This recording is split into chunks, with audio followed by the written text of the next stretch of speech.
Itay, may malaking bayawak akong nakita ron, oh. Mukhang nagbababad siya sa ilog. Ano, puntahan na po ba natin? Wag muna anak. Baka mamaya alaga na engkanto yan. Siguraduhin muna natin para hindi tayo mapahamak. Engkanto po? Mag-aalaga ng bayawak? Oo naman. Ngayong mag-alas 3 na ng hapon, sigurado na nagsisilabasan na sila. Halika kayo. Lumapit tayo ron at matyagan natin. Kapag walang kakaiba sa bayawak, aatakihin natin yan. Huwag lang kayong gumawa ng ingit, baka makatakas pa siya. Sige po, Tate Armando. Kuya Diego, wag raw po tayong mag-iingay, ha? Tumahimik ka na. Sa ating dalawa, ikaw lang naman ang maingay, ha? Sige na, Ige. Dito ka sa tabi ko. At baka kung may iba pang mga mababangis na hayop na umatake sa atin. Tama kuya mo, Inge. Huwag kang lumayo sa kanya. Hindi natin alam kung ano pang ibang hayop na nakatira dito sa gubat eh. Sige po, Tate Armando. Hindi na po ako lalayo kay Kuya Diego. Nilapitan nila ang bayawak na sinasabi ni Diego. Nang makapwesto na sila sa pampang, nakita nilang nakababad nga yun sa tubig. Nakita nilang halos kasing laki na ng katawan ni Mang Armando ang katawan ng hayop. Kaya lahat sila'y namangha. Noon din, inihanda ni Mang Armando ang sibat niya at nang mapalingon sa kanila ang bayawak, buong lakas niya itong sinibat. Nagtilamsika na lang ang tubig sa ilog nang subukan pang tumakas ng nasabing hayop. Agad namang kinuha ni Mang Armando ang itak na hawak ni Diego na nilundagan yon upang patayin. Diego, halika! Tulungan mo akong buhatin ang bayawak na ito. Siguradong mapupuno na natin ang kawali natin. Sige po, Tay. Hintayin niyo po ako diyan. Ige, ikaw na muna magdala ng sibat at itak, ha? Mabigat din kasi ang bayawak na yan. Sigurado na mahirapan kami kung kami pa ni Tatay ang magdadala ng itak at sibat namin. Sige, Kuya. Ako nang bahala sa mga yan. Iabot mo na lang sa akin dito at nang hindi na ako makalusong sa tubig. O sige. O ito na, oh. Salamat, Ige, ha? Walang anuman, Kuya Diego. Ano, Diego? Handa ka na ba? Buhatin na natin ang bayawak na ito at nang makauwi na tayo. Siguradong hinihintay na tayo ng nanay niya. Opo, Tay. Nakahanda na po ako. O sige. 1, 2, 3. Tara, buhatin na natin, Diego! Yeah! Nang mabuhat na nila, naglakad na silang tatlo pauwi sa kanilang bahay. Habang palabas sa gubat, naging panay ang paglingon ni Ige sa paligid. Napansin yun ni Diego, kaya pinaalalahanan niya ang nakababatang kapatid niyang huwag magtuturo ng kung ano-ano sa loob ng gubat. Napatungo naman ang binatilyo at binabuti na nitong mauna sa paglalakad. Pagdating nila sa bahay nila, Abat, napakalaki naman ang bayawak na yan, Armando. Sigurado ba kayong hindi yan alaga ng mga engkanto? Mamaya baka kung ano pa yung mangyari sa atin kapag kinain natin yan, ha? Huwag kang mangamba, Loleng. Minatsagan namin ito mabuti bago kunin. Kung alaga siya ng engkanto, sana nawala siya nung makita niya kami. Pero hindi. Ang ibig sabihin lang nun, gusto rin niyang mahuli namin siya. sa katunayan nga po, may nakita kong talangka na kinakain yan, eh. Kaya sigurado po ako na hindi po alaga ng engkanto ang bayawak na yan, Inay. Ay, mabuti naman kung ganon. Wala, sige. Pupunin ko na muna yung malaking kawali at doon na natin lutuin ang karne ng bayawak na yan. Ay sige, Loleng. Kakatayin ko na muna ito at nang mahugasan ko na rin. Tulungan ko na po kayo, Itay. Gutom na rin naman ako, eh. Gusto kong kumain mamaya kapag naluto na yan. Ay sige, anak. O ikaw, Ige. Pumasok ka na lang sa bahay at magpahinga, ha? Kami na ng kuya mong bahala rito. Sige po, Itay. Pagod din naman po ako, eh. Tawagan niyo na lang po ako kung kailangan niyo na po ng tulong ko, ha? Ay sige, anak. Sinimulan na ni Diego at Mang Armando ang pagkakatay ng bayawak. Nang mabuksan na nila ang tiyan nito, napatakip ang binata ng ilong niya dahil sa mabahong amoy na nagmumula roon. Hindi niya yung kinaya, kaya napatayo siya. Samantala, ipinagpatuloy naman ni Mang Armando ang kanyang ginagawa. Pagkakuha niya ng laman ng tiyan ng bayawak, napatayo na rin siya at sinabayan niyo ng pagmumura. Napatitig doon si Diego at nangilabot din siya sa nakita niya. Walang ya. Hindi nga alaga ng engkanto na huli natin pero mukhang alaga naman ng aswang eh. Mga laman ng tao ang nakapalob sa tiyan niya. Tingnan mo, may mga daliri pa. Oo nga po, Itay. Kaya pala sobrang baho nung masugatan mo na yung tiyan niya. Posible palang kumain sila ng mga tao. Yan ang hindi ko alam. Baka bangkay na ang kinain niya. Pero bibihira lang kung mangyari yan eh. Teka, masama ang kutob ko ah. Ano pong ibig niyo sabihin, Tay? Bakit nakatayo kayo at nakatunganga dyan? Hindi pa naman nyo tapos katayin yan Loleng, alika rito. Tingnan mo nang mabuti kung ano yung laman ng tiyan ng bayawak na ito. Ay naka, hindi. Mukhang mga daliri ng tao yan Paano napunta yan sa tiyan ng bayawak? Diyos ko naman, Armando. Nakapag-aari ng mga engkanto yan aswang. Yan din ang hinala ko. Sige na, kumuha ka na lang muna ng talbos ng kamote ron. Yun na lang muna yung ulamin natin para sa hapunan. Ano pa naman ang gagawin natin sa bayawak na yan, Itay? Ililibing na lang natin to. Baka kung ano pa mangyari sa atin kung kakainin natin yan. Baka nga aswang din mismo ang bayawak na ito eh. Sige na, maghukay ka na ron. Ako na ang bahalang kumaladkad ng hayop na ito patungo sa paglilibigan natin sa kanya.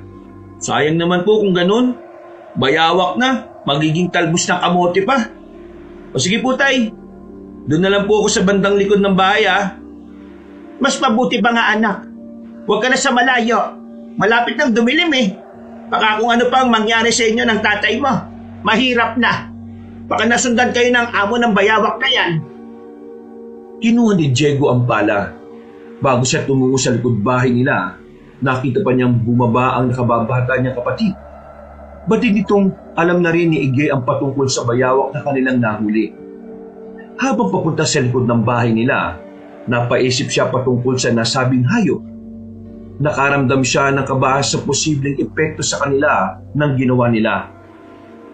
Naisip niya na baka alaga nga ng aswang ang pinatay nila at baka kung gantihan sila nito. Nang nangangalahati na siya sa inuhukay niyang libingan ng bayawak, dumating doon si Mang Armando at Igay. Ano, Diego? Pwede na yan? Hindi na rin naman siguro sisingaw ang baho ng bayawak na yan. Sige po, kakapalan ko na lang din po yung lupang itatabo natin dito para mas makasigurado po tayo. Naku, sayang naman yung bayawak na yan. Sinasabi ko na nga ba may kakaiba talaga sa hayop na yan Hindi lang ako nagsalita kanina kasi nagmamadali tayo umuwi. Hayaan mo na, Igay. Sa susunod, mga ngaso ulit tayo. Pero sa ibang gubat naman. Wala rin namang mga ligaw na hayop dito sa atin Subukan naman natin sa pinakadulong gubat na nasa hangganan ng bayan natin at nakasunod nito. Talaga po? Hindi pa po ako nakakarating doon O sige, para naman makita ko yung paligid doon. Mga ilan po tayo mga ngaso doon, Tay? Hindi ko pa alam. Pero kung aayon sa atin ang panahon, susubukan natin sa susunod na linggo. Pareho lang naman kayo ng kuya mo na hindi pa nakakarating doon Kaya ihanda na ninyo mga sarili ninyo. Oo nga po, Tay. Pero sana hindi na natin maranasan ulit yung kagaya nito, no? Baka sa susunod, mas matindi pa rito yung mahuli natin Napatawa na lang si Mang Armando dahil sa sinabi ni Diego. Noon din pinagtulungan nilang ihulog sa hukay ang patay na katawan ng bayawak. Agad din nilang tinabunan ng lupa yon. Pagkatapos, sabay silang umuwi sa kanilang bahay. Dahil hindi natuloy ang pagkakatay nila ng bayawak, talbos na lang ng kamote ang inulam nila. Bago tuluyang dumilim ang paligid, nakapagapunan na rin silang apat. Nang nagpapantok na sila, hindi nila naiwasang magkwentuhan patungkol sa iba't ibang bagay. Alam niyo, nung kabataan ko, minsan na rin ako nakasagupan ng ganong uri ng bayawak.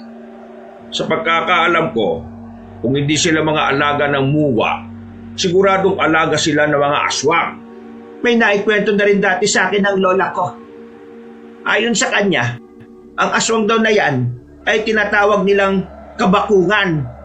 Isang sinaunang aswang daw na kayang kumontrol ng ibang nilalang. Kayang kumontrol? Ay teka, hindi kaya alaga niya ang bayawak na napatay natin? Baka nga po, Itay. Teka, kung alaga niyo yung bayawak na yan, baka po nasa panganib na tayo. Naku, natatakot po ako, Itay, Inay. Wala namang masamang mangyayari sa inyo ng kuya mo. Nandito kami para protektahan kayo kahit saan pa man ang mangyari. Paano po kung gaganti siya sa atin? Kapag nangyari yan, wala tayong magagawa kung hindi ang harapin siya. Diego, alam kong mula pagkabata mo sinanay na kita. Ikaw ang mas maaasahan ko kapag nangyari ang sinasabi mo. Huwag mo sanang pabayaan ang kapatid mo kung sakali. Opo, Itay. Ako pong bahala sa kanya. Kayong tatlo. Puro na negatibo yung pinag-uusapan ninyo Mas mabuti siguro kung kalimutan na nyo yan at matulog na kayo. Sige kayo, hindi agad kayo lalaki niyan kapag kulang kayo sa tulog. Dahil sa sinabi ni Aling Loleng, nagpasya silang lahat na matulog na. Nasa kalagitnaan na sila ng pagtulog nila nang maalimpungatan si Diego. May narinig siyang mga alulong ng aso. Alam niyang may kung anong nangyayari sa paligid niya. Kaya nagmatsyag siya. Makalipas ang ilang sandali, may naulinigan siyang kaluskos sa bandang likuran ng bahay nila. Bumangon siya. At sa hindi niya inaasahan, nasagi niya ang braso ni Igit. Napabalikwas ang binatilyo at agad na nag-usisa sa kapatid niya kung ano ang gagawin nito. Huwag ka maingay, baka magising si nanay at tatay. Mapapagalitan tayo. Sige kuya, hindi ako mag-iingay. Basta, sasama mo ko sa paglabas ng bahay natin Huwag na, delikado Isa pa, mabilis lang naman ako. Sige ka, susumbong kita bukas kapag hindi mo ko sinama. Siya, sige na. Basta, huwag ka maingay Huwag mo sasabihin na tatay na lumabas tayo. Ako malalagot pag nagkataon. Alam mo naman yun, di ba? Oo kuya, hindi ako magsasalita. Bilisan lang natin baka magising kasi sila Oo na, sige na. Tayo na't alamin natin kung ano yung ingay na narinig ko. Mukhang nanggagaling yun sa pinaglibingan natin ng bayawak Teka, kung ano, yung mga naririnig din akong kaluskos. Parang doon nga nanggagaling yun, kuya. Naging maingat sila sa paglabas sa kanilang bahay. Nang nasa labas na sila, tumungo sila sa bandang likuran. Maraan silang naglakad hanggang sa pareho silang natigilan dahil sa ingay na kanilang narinig. Sinipat nilang maigi ang bahagi kung saan nakalibing ang bayawak at nagkatitigan na lang silang magkapatid nang makita nila ang mga may itim na nilalang na kinakaladkad palayo ang hayop na inilibing doon. Ano kaya yung mga nilalang na yun? Bakit ang itim nila? Parang puno ng mga balahibo Ewan ko ba, kuya? Teka, hindi ba yun yung tinatawag nilang aswang? Kuya, natatakot ako. Baka makita nila tayo rito. Nakatalikod naman sila Sinabi na kasi kitang huwag ka nang sumama. Yan tuloy, natakot ka. Huwag mo na intindihin yung mga yon. Sige na, pumasok na tayo. Ewan ko ba? Parang bigla akong natakot Siguro, hindi na ako sanay na lumabas kapag madilim na ang paligid, kuya. Sige na, bukas na lang natin hanapin kung saan nila dinala yung katawan ng patay na bayawak. Yun kung makikita pa natin. Sige, sabihin na lang din natin kay tatay yung nakita natin para naman masama niya tayong maghanap ng patay na katawan ng hayop na inilibing natin. Huwag na, Ige.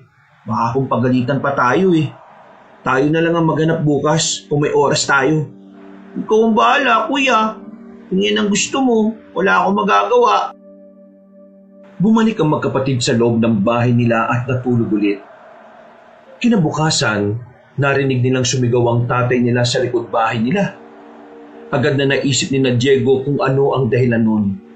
Kaya bumaba sila para puntahan si Mang Armando. Dahil nagtataka ang kanilang ama, minabuti na ni Diego na ipagtapat ang nasaksihan nila. Sa kabutihang palad, hindi naman sila pinagalitan ng tatay nila.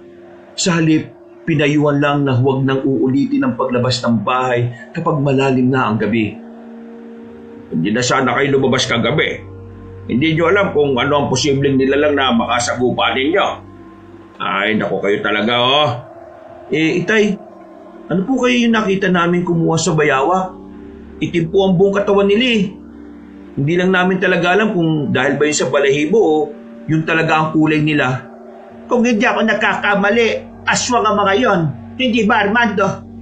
Oo, siguradong aswang yon. Pero malakas ang kutumpo na may nag-utos sa kanila para kunin yung katawan ng bayawak na yon. Diyos mio, paano kung balikan nila tayo? Baka kung ano pa mangyari sa atin dito.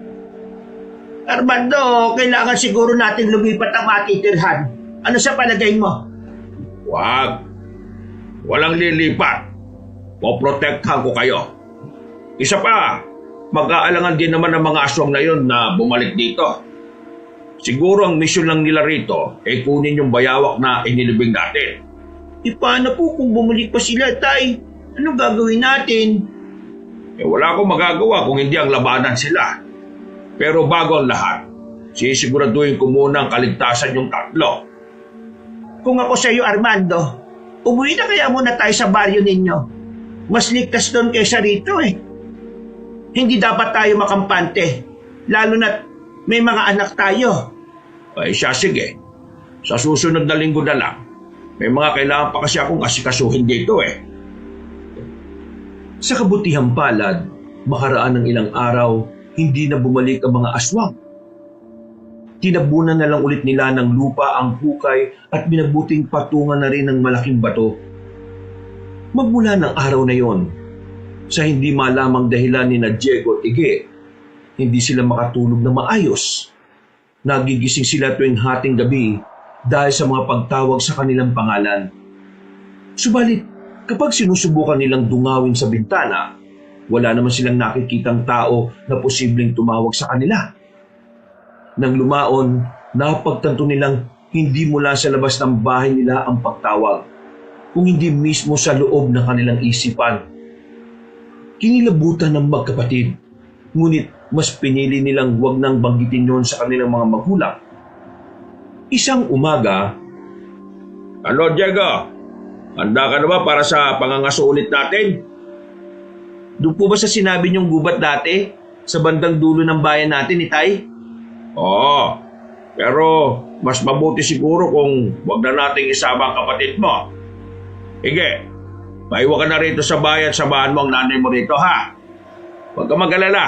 Kapag may nakita kami mga prutas sa loob ng gubat, pipitasin namin yon at ipapasalubong sa iyo. Ayoko nga po. Mas gusto kong sumama sa inyo, Itay eh. Sige na po. Pangako, hindi ako magiging malikot. Hindi na rin ako mag-iingay. Minsan lang din naman tayo mga aso ah. At hindi pa po ako nakakapunta rin sa gubat na plano niyong puntahan. Itay, sama na po natin si Ige. Basta Ige ha, huwag kang lalayo sa tabi ko ha. Hindi pamilyar sa atin ang gubat na yon. Baka kung mawala tayo, hindi na natin matanda ng palabas sa gubat. O siya, sige na. Isasama na natin siya. Pero Ige, sundin mo ang kuya mo, ha? Huwag din kayong lalayo sa akin. Hindi ko rin naman ganong kabisado yung gubat na yun eh. Sige po, Tay. Ito ang baon ninyo. Tubig yan sa kapagkain. Ito rin ang bipo na pamuna sa pawis ninyo. Ay nako, kayong dalawa oh. Mag-ingat kayo ron ha. Armando, huwag mo pababayaan ang mga anak mo. Sige Loleng, ako bahala sa kanila. Paano, sige na. Aalis na kami at baka may makauna pa sa amin doon. Ipanalangin mo na lang na sana may mahuli kami. O siya, sige na. Ay, kayong dalawa, huwag kayong maging pasaway sa tatay ninyo. Kung hindi, papaluin ko kayo mamaya pag uwi niyo. Napatango na lang ang magkapatid dahil sa sinabi ng kanilang nanay. Nagpaalam na silang aalis. Hawak noon ni Diego at Ige ang itak nila. Samantalang may dala namang sibat si Mang Armando. Dahil medyo malayo-layo pa ang gubat na kanilang pupuntahan, binilisan nilang tatlo ang paglalakad nila. Hindi na nila alam kung ilang oras ang iginugol nila. Pero medyo tirik na ang araw nang makarating sila sa labas ng gubat. Upang may lakas sa pangangaso, nagpasya na munang tatlo na kumain ng pananghalian. Naghanap sila ng mapupwestuhan at nang makahanap na'y sinimulan na nila ang pagkain. Teka, May naririnig ba kayong kaluskos sa banda ron? Mukhang may kung anong hayop na nandito ah. Sige na, bilisan natin ang pagkain. Pagkatapos aalamin natin kung ano yon. Paano po kung bayawak? Hindi naman po siguro mauulit yung naging karanasan natin nung nakaraan, ano? Ay, ano ka ba na baligi? Huwag ka nga mag-isip ng ganyan. Malayo ang gubat nito sa mismong gubat kung saan tayo nangaso dati. Tama sa ito, Ige. Ang isipin mo ay kung paano tayo makakahuli ng bayawak dito. O kung ano mang ligaw na hayop na may uulam natin. Sige na nga lang, oo na. Hindi na ako mag-iisip ng hindi maganda. Teka, mukhang may kumakaluskus malapit sa kawayanan ah. Teka, dito na lang muna kayo. Ako lang titingin kung ano ang nandyan. Hintayin nyo ang senyas ko ha, bago kayo lumapit. Sige po, Tay. Patuloy ang pagkaluskos na naririnig nila. Nang makalis na si Mang Armando, sinundan na lang nila siya ng tingin. Makaraan ng ilang sandali, nakita nilang napasenyas ang tatay nila.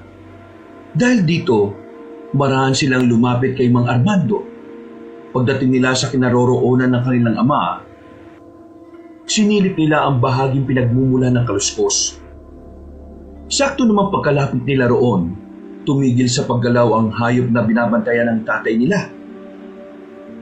Itay, hindi po ba bayawak yun ng aswang? Oh, bakit ko naman nasabi yan?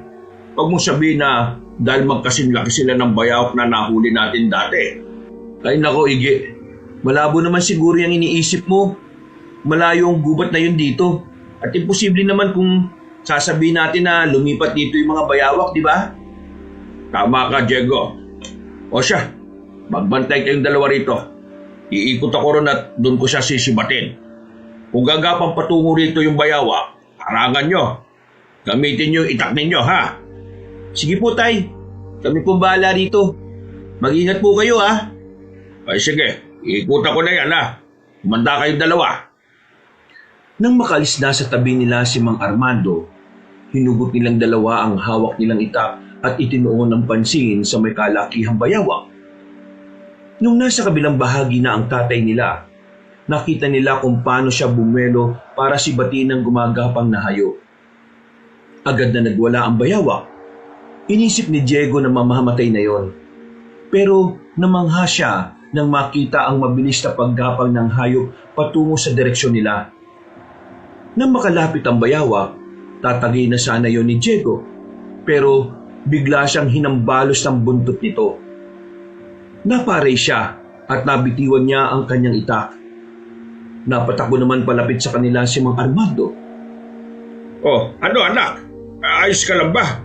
Walang yung bayawak yun ah. Tinangay pa pati si Bat ko. Dito lang kayo. Hahabulin ko yung hayop na yon. Ayos lang po ako, Itay. Sige po, tutulong po kami sa inyo. Kailangan mahuli natin yun para hindi sayang yung pagpunta natin dito. O siya, sige. Sige, sumama ka sa kuya mo. Huwag kang hihiwalay sa kanya ah. Opo, Itay. Sayang. Kung naging malisi lang sana ako, hindi na nakawala yung bayawak na yun. Hayaan mo na.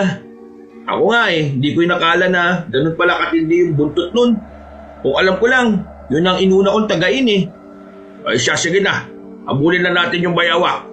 Hindi na makakalayo yun dito. Natamaan na siya ng sibat sa ulo Hindi na yan magtatagal. Naghiwalay sila ng direksyon. Tumungo sa bandang timog si Mang Armando. Samantalang ang magkapatid naman ay tumakbo papuntang Hilaga. Habang tumatakbo, tinalasan ni Diego ang pakiramdam niya. Malakas ang kutob niyang mahuhuli nila ang bayawak na iyon at makukuha rin ang sibat ng tatay Armando niya. Habang tumatakbo, nasa likuran naman niya si Igay na humahabol din sa kanya. Kuya, magpahinga na muna tayo. Napapagod na ako Oo, sige. Pero saglit lang Baka makalayo tayo kay tatay at hindi natin siya makatagpo. Mahirap na. Hindi ko alam kung saan banda yung palabas ng gubat na to Nasaan na ba yung bayawak na yun? Bakit hindi pa rin natin siya nakikita? Hindi ko rin alam. Pero madali naman natin makikita yun Nakatarak pa sa katawan nun yung sibat ni tatay, hindi ba? Ay, oo nga kuya. Sigurado, mahirapan yun sa pagtakas. Baka nga nahuli na siya ni Tatay Armando eh. Ay nako, tara na nga. Baka nga nahuli na yun ni tatay. Hanapin na lang natin siya para makauwi na rin tayo. Pagkatapos ng maiksing pagpapahinga nila, nagpatuloy silang magkapatid. Hinanap nila kung saan na nagpunta si Mang Armando. Magka-alas 5 na yon, kaya pareho silang nabahala. Hindi na rin naitago ni Iggy ang takot niya kay Diego nang mapansin niyang naging pabalik-balik na sila sa dinaraanan nila. Ganun pa man, sa halip na sumuko, ipinagpatuloy nila ang paglalakad nila habang tinatawag na malakas ang pangalan ni Mang Armando. Kuya Iggy, mukhang pinaglalaruan tayo ng engkanto ah. Anong gagawin natin? Baka kung hindi na natin makita si tatay at tuluyan na tayong maligaw. Sige, subukan natin maghanap ng posibleng daan. Yung hindi tayo magpapabalik-balik, baka may mahanap din tayo eh. Teka, balik na rin pala natin yung mga damit natin, Iggy. Bakit naman natin gagawin yun, kuya? Yung kasi yung sabi ng mga matatanda, para raw mawala yung bisa na kung ano mang ginagawa sa atin ng mga engkanto. Sigurado, kapag nagawa na natin yan, hindi na nila tayo mapaglalaruan. Sige, Kuya Diego, gawin na natin yan. Ngayon din. Kailangan mahanap natin si tatay eh. Sigurado nag-aalala na siya sa atin. Oh, nabaliktad ko na yung damit ko. Ikaw, ayos na rin ba yung sayo, Iggy? Oo, kuya. Magpatuloy na tayo at baka maya-maya mawala na rin yung kung ano man yung ginawa ng mga engkanto sa atin. Sigurado yan. O sige na, Iggy. Baka kung maiwan pa tayo ni tatay eh. Nakailang hakbang pa lang silang magkapatid nang mapansin nilang hindi na sila bumabalik sa dinaraanan nila. Dahil dito, napagtanto nilang nawala na nga ang bisa na kung anumang salamangkang ginamit sa kanila ng mga engkanto. Ipinagpatuloy nila ang paglalakad nila hanggang sa marinig na nila ang boses ni Mang Armando na tumatawag sa kanila. Pinakinggan nila yon hanggang sa mawari nila ang pinagmumulan ng boses niya.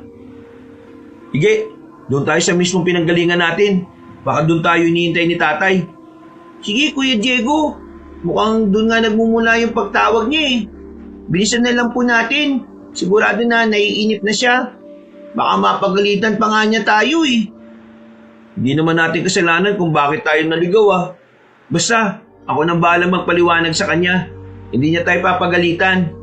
Sigurado ka, kuya ah. Oo naman. Sige na, mamaya na tayo magkwentuhan kapag nahanap na natin si Tatay Armando. Sige, kuya. Teka, may mga naririnig akong kaluskos sa bahagi kung saan tayo pupunta ah. Parang may mga gumagapang, Kuya Diego. Ha?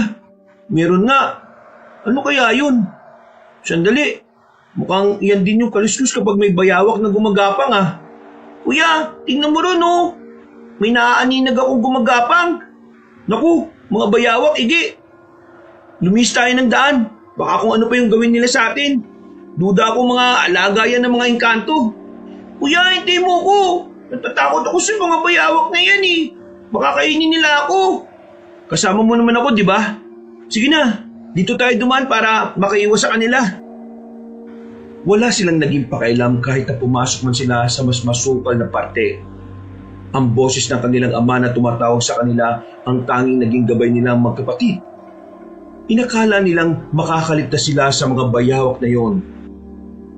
Pero nang makalabas na nang may mahanap ulit silang daan, napatras na Diego at Iggy nang makitang may mga bayawak ding nakaabang sa kanila roon. Babalik sana sila ngunit nang mapalingon sila, mas nalumo sila nang mapagtanto nilang napapaligiran sila ng mga nasabing hayop. Wala na tayong magagawa, Iggy. Kung hindi ang tumakbo, bahala na. Basta makarating tayo sa pinanggalingan ng boses ni tatay. Susuugin natin ang mga bayawak. Kahit na anong mangyari, hindi tayo titigil. Sige kuya, tayo na. Kung yan lang ang tanging paraan para makalis tayo dito, makapunta tayo sa kinaroroonan ni tatay, gawin na natin. Sige na, Iggy. Huwag mo isipin ng mga hayop na yan ha. Huwag kang matakot sa kanila. Sila ang dapat na mangilabot sa atin. Tandaan mo yan. Tara! Sige kuya, pipilitin kong huwag matakot sa mga bayawak na yan. Sige, Iggy. Mas bilisan pa natin ang pagtakbo. Ilang di pa na lang. Makakalapit na tayo sa mga bayawak na yan. Pagkalapit nila sa mga bayawak, sa hindi nila inaasahan, inatake sila ng mga ito. Napailing na lang si Diego at agad na lumundag para makaiwas sa nilalang. Magpapatuloy sana siya sa pagtakbo, pero natigilan siya nang marinig niya ang sigaw ni Ige na tumatawag sa pangalan niya. Napalingon ng binata at napamura nang makita niyang pinapaligiran na ng mga bayawak si Ige. Nakahanda ang mga yon upang kagatin ang binatilyo. Kaya minabuti ni Diego na balikan ng kapatid niya. Tinaga niya ang mga bayawak na sumusubok na humarang sa kanya. Nang makalapit na siya kay Ige, Ige, gamitin mo itak mo. Lalabanan natin ang mga bayawak na to. Sige kuya, nabigla lang kasi ako eh.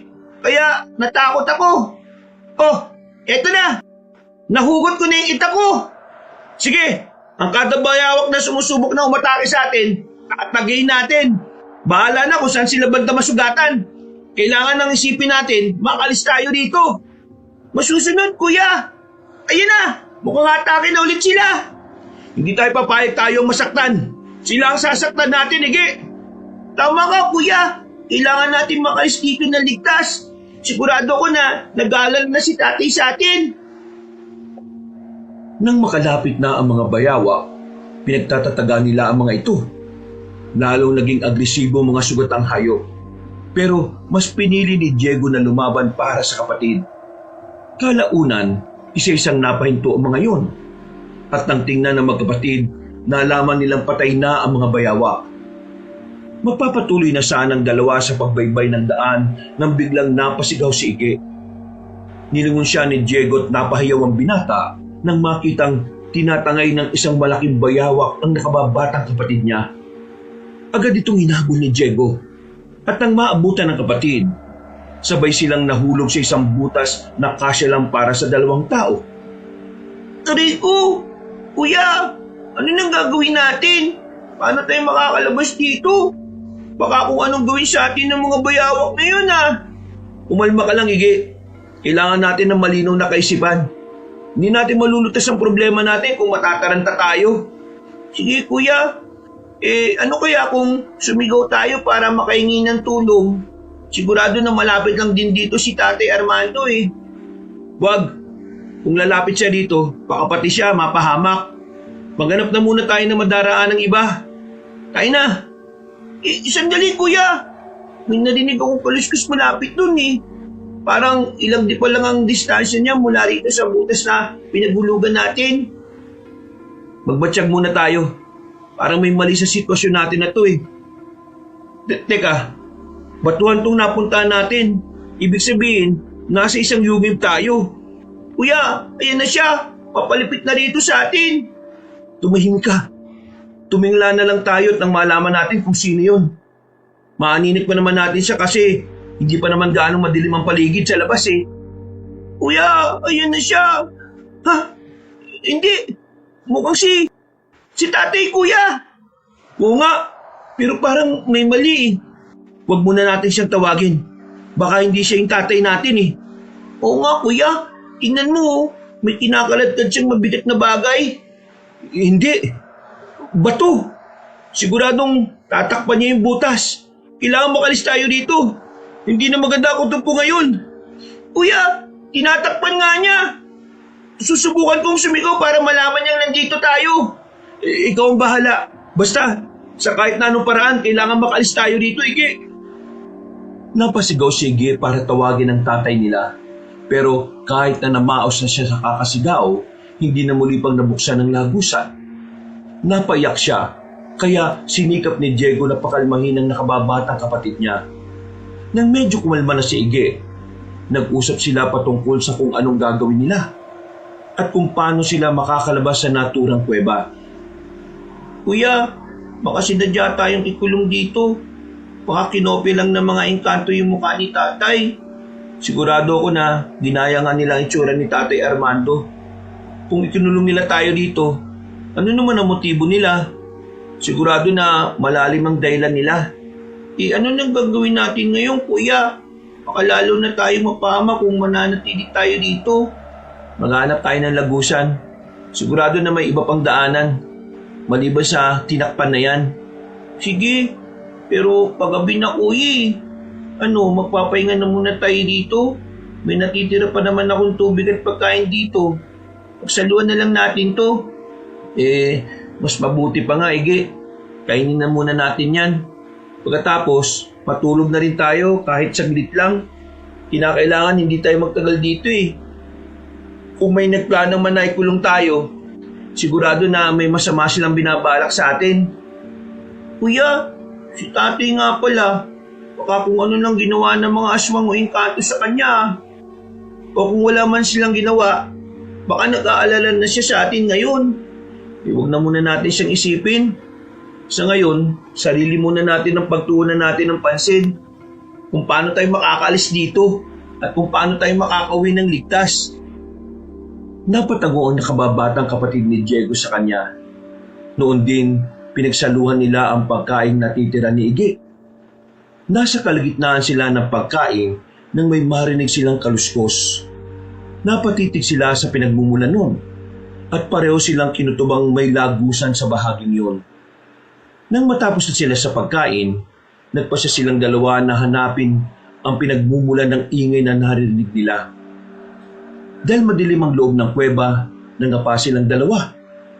Kalaunan, sumuko sila sa paghahanap at pinili nilang magpahinga na lamang. Kinakailangan mahanap natin ng lagusan. Yun lang ang pag-asa natin makalabas dito. Sigurado ko na ang lagusang yun ang magiging tulay para makauwi tayo. Paano naman kung may mas matinding panganib ang nakabang pala sa atin doon, kuya? Baka nga sa labas nito nakatira yung nagpulong sa atin eh. Hindi natin malalaman kung di natin titingnan. Kung kinakailangan sumugal tayo para makauwi, gagawin natin. Natatakot ako, Kuya Diego eh. Baka kung ano mangyari sa atin kapag umalis tayo dito. Mas masama ang kahihinatnan natin kung mananatili tayo dito. Hindi natin alam kung ano mga nilalang na lumalabas at pumapasok sa kuwebang ito eh. Paano po kung mga aswang pa lang nakatira sa labas ng kuweba? Ano nang gagawin natin? Alam kong wala pa tayong karanasan sa mga nilalang na yan, pero kung masusukol nila tayo, wala tayong mapagpipilian, lalaban tayo. Kaya ikaw, huwag mong isipin ng takot mo. Kaligtasan natin ang isa-isip mo. Sige, Kuya Diego. Sisikapin ko pong huwag nang matakot para makauwi tayo ng ligtas. Mabuti naman kung ganun. Huwag kang panghinaan ng loob, no? Makakalis tayo dito at makakauwi tayo ng... Ha? Natigilan sa pagsasalita si Diego nang sa hindi nila inaasahan, may nakasisilaw na liwanag na lumitaw sa harapan nilang dalawa. Napanganga sila nang makita nila ang isang lalaking may hawak na sibat at puno ng marka ang buong katawan. Nakaramdam sila ng matinding takot. Dahil mabangis ang itsura nito at animoy gusto silang patayin, takot na takot sila. Sino ka? Paano ka nakapunta rito? Anong kailangan mo sa amin? Huwag mo kami sasaktan, maawa ka. Naulog po kami rito at nakulong. Ako si Buyong Dumaraog. Isa akong diwatang sinasamba ng mga mandirigmang babaylan, mga tagatugis ng aswang. Ako ang tutuwang nila sa pakikipaglaban sa mga nilalang na naging sugo ng Diyos ng Idadalmon. Kung ganun po, wala kayong balak na saktan kami. Natatakot po kami. Ikinulong nila kami dito. Hinarang kami ng mga naglalaki ang bayawak. Tapos, kinaladkad niya ako. Hinabol po ang kapatid ko eh, kaya nahulog kami dito. Tapos po, may lalaking nagsara po ng lagusan gamit ang malapad na bato. Bayawak? Iisa lang ang alam kong may kontrol sa mga bayawak. Ang isang aswang na tinatawag nilang kabakungan. Teka, nabanggit na rin ni nanay dati yan ah. Ano po ba yan? Sino siya? Ang kabakungan ang kaisa-isang aswang na nagmumula sa lahi ng mga aswang na harimudon at muwa.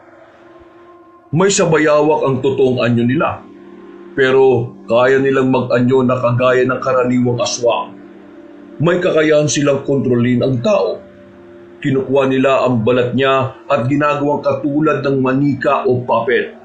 Ano naman po ang koneksyon nila sa mga bayawak? Kinokontrol nila ito at ginagawang alaga. pinapakain ng mga karne ng tao. Nagagawa nilang utusan ng mga alaga niya para pumatay at maghatid sa kanya ng pagkain. Bakit po kaya niya kami kinulong dito? Hindi ako sigurado. Pero sa nakikita ko, naging interesado siyang maging pagkain kayo. Naaamoy niya ang dugo ninyo. At alam niyang nanggaling kayo sa lahi ni Labing Isugon, ang pinakaunang baylan na naging manunugis ng aswang na kabakuhan. Teka, kung totoo man yan sinasabi niyo, paano mo naman yan nalaman? O nga po, siguro kasabwat ka niya, no? Nagkakamali kayo. Nandito ako para tulungan kayo. Ako ang diwatang gabay ni Labing Isugon at hindi ko po pwedeng pabayaan ang mga kalahi niya. Kung ganon, tulungan niyo kami makalabas dito. Hinahanap na kami ni tatay at nanay eh. Sigurado na nag-aalala na sila sa amin. Hindi sumagot ang diwatang si Buyong Dumaraog. Humakbang siya palapit sa magkapatid at tinawakan sila sa kanilang mga ulo. Habang ginagawa yun ng diwata, naramdaman ni Diego ang kakaibang enerhiyang dumaloy sa kanyang katawan. Nang matapos yung gawin ni Buyong Dumaraog, hinubad niya ang dalawang anting-anting niya at ibinigay yon sa magkapatid. Isuot niyo ang pangil na yan. O proteksyonan kayo niyan at magbibigay ng kakaibang liksi at lakas. Hindi rin kayo madaling tatablan ng kung anumang mahikang itim ng kabakungan. Ano po ito, Buyong Dumaraog? Bakit malalaki ang pangil na ito at kakaibang kulay? Oo nga po, parang nakakatakot naman ang tunay na nagmamay-ari nito. Yan ang pangil ng halimaw ng manalintan. Pinabasbasan ko na rin yan sa mga diwata at Diyos na naninirahan sa bundok ng Madyas. Sige na, isuot nyo yan. Maraming salamat, Buyong Dumaraog. Walang anuman. Sige na, kailangan ko na munang umalis. Huwag kayong mag-alala. Sa oras na kailangan na ninyo ako, darating ako. Sa ngayon, yan ang munang anting-anting ang may tutulong ko sa inyong magkapatid. Teka po, pwede po bang sumama na lang kami sa inyo sa pag-alis nyo dito? Baka mamaya, kung ano pa kasi yung gawin nila sa amin eh. Huwag kayong mag-alala. Ngayong nasa inyo na ang anting-anting ko, sigurado na mahihirapan ang mga bayawak at aswang na kalabanin kayo. Kapag nagpakita na ang kabukungan, ako na ang bahala sa kanya. Hindi ko rin pala kayo maisasama. Hindi nyo kakayaning dumaan sa lagusang dinaraanan ko. Kung ganun po, dito na lang po muna kami. Maghanap kami ng magandang pagkakataon para tumakas. Salamat po, Buyong Dumaraog. Napatango ang diwata sa kanila. Noon din, lumitaw ang liwanag at nilukob noon si Buyong Dumaraog. Sa isang pag-isap ng mga mata ni na Diego, naglaho ang nasabing nilalang. Nang mga panahon na yon, pareho silang nakaramdam ng antok. Napaisip silang baka dulot yun ng anting-anting na ipinagkaloob sa kanila. Kaya hindi na nila nagawang pigilan ng sarili nila. Hindi nila alam kung ilang oras o gabi silang nakatulog. Nagising na lang sina Diego at Ige dahil sa mga pag-angil na narinig nila sa hindi kalayuan. Napangiti pa sila nang mapagtanto nilang kahit madilim ang kuweba, nakakakita na sila roon. Ige, narinig mo yon? May mga ingay. Ibig sabihin, may lagusan sa bandaron. Halika, puntahan natin ang bahaging yun. Sige kuya, baka sakaling may madaanan tayo riyan. Teka, epekto kaya to ng ibinigay sa atin ng diwata? Siguro nga, mabuti kung ganun. Hindi tayo mahirapang makalis sa kuwebang to. Sige na, hanapin natin ang pinanggagalingan ng pag-angil na yun. Kuya, paano kung mga asong ang mga yan? Baka mga alagad yan ng kabakungan. Wala na akong pakialam. Hindi tayo dapat na matakot. May protection tayo. Wala tayong ibang mapagpipilian kung hindi ang lumaban sa mga nilalang na yan. Yan ang natatanging paraan para makatakas tayo sa kuwebang ito eh. Sige kuya, alam ko namang hindi mo naman ako pababayaan eh. Basta kahit na anong mangyari, walang iwanan ha. Oo naman. magkasama din tayong lalabas. Dahil masyado mataas ang butas kung saan sila nahulog, hindi na yung sinubukang abutin pa ni Diego. Noon din, naganap silang dalawa ng lagusan palabas ng nasabing kuweba. Ang mga ingay na narinig nila ang sinundan nilang gabay para matunto ng daanan. Nasa kalagitnaan sila ng paglalakad nang may makita silang mga nilalang na mabibilis kong gumalaw at nagawang kumapit sa dingding at bubong ng kuweba. Kuya, tingnan mo yung isang nakakapit sa dingding ng kuweba. Ang balat niya ay parang sa bayawak at ang ulo niya katulad din sa bayawak. Kung ganun, malaki ang posibilidad na silang nakita natin mga bayawak. Baka nagiging mga anyong bayawak talaga sila kapag may araw at nagiging ganyan kapag gabi. Siguro nga. Teka, kung magpapatuloy tayo dyan, baka tambangan nila tayo. Marami sila, kuya. Baka yan na yung mga alaga ng kabakungan eh.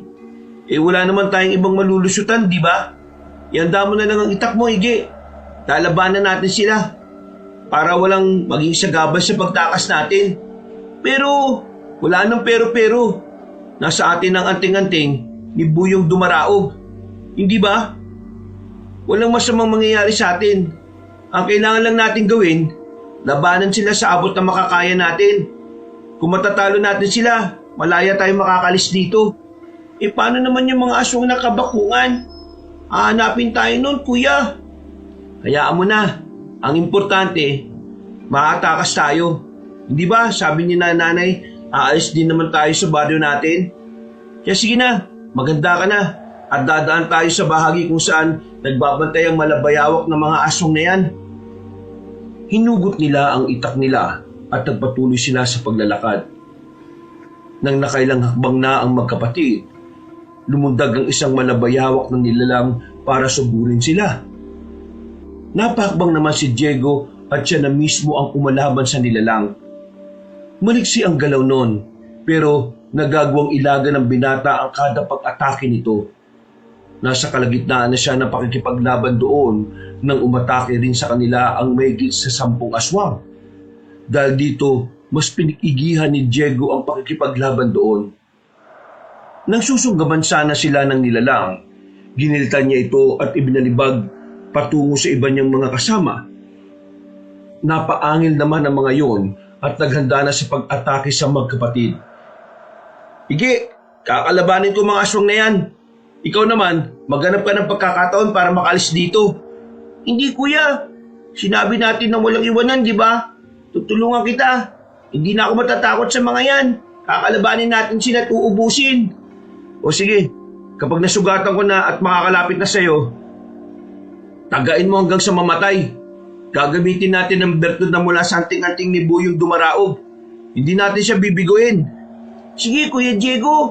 Nandiyan na sila. Mukhang sabay silang aatake sa atin. Sige na, Ige. Mag-antabay ka sa likuran ko. Kaya ng sabi ko, tagain mo ang mga nilalang na makakaiwas sa itak ko. Masusunod, Kuya Diego. Sige, mga malabayawak na aswang. Sumugod kayo. Tingnan natin ang kakayahan nyo. Kung sinadya nyong daling kami rito, magbabayad kayo. Umatake sa kanila ang mga nilalang. Dahil dito, itinuon ni Diego ang buong pansin niya roon.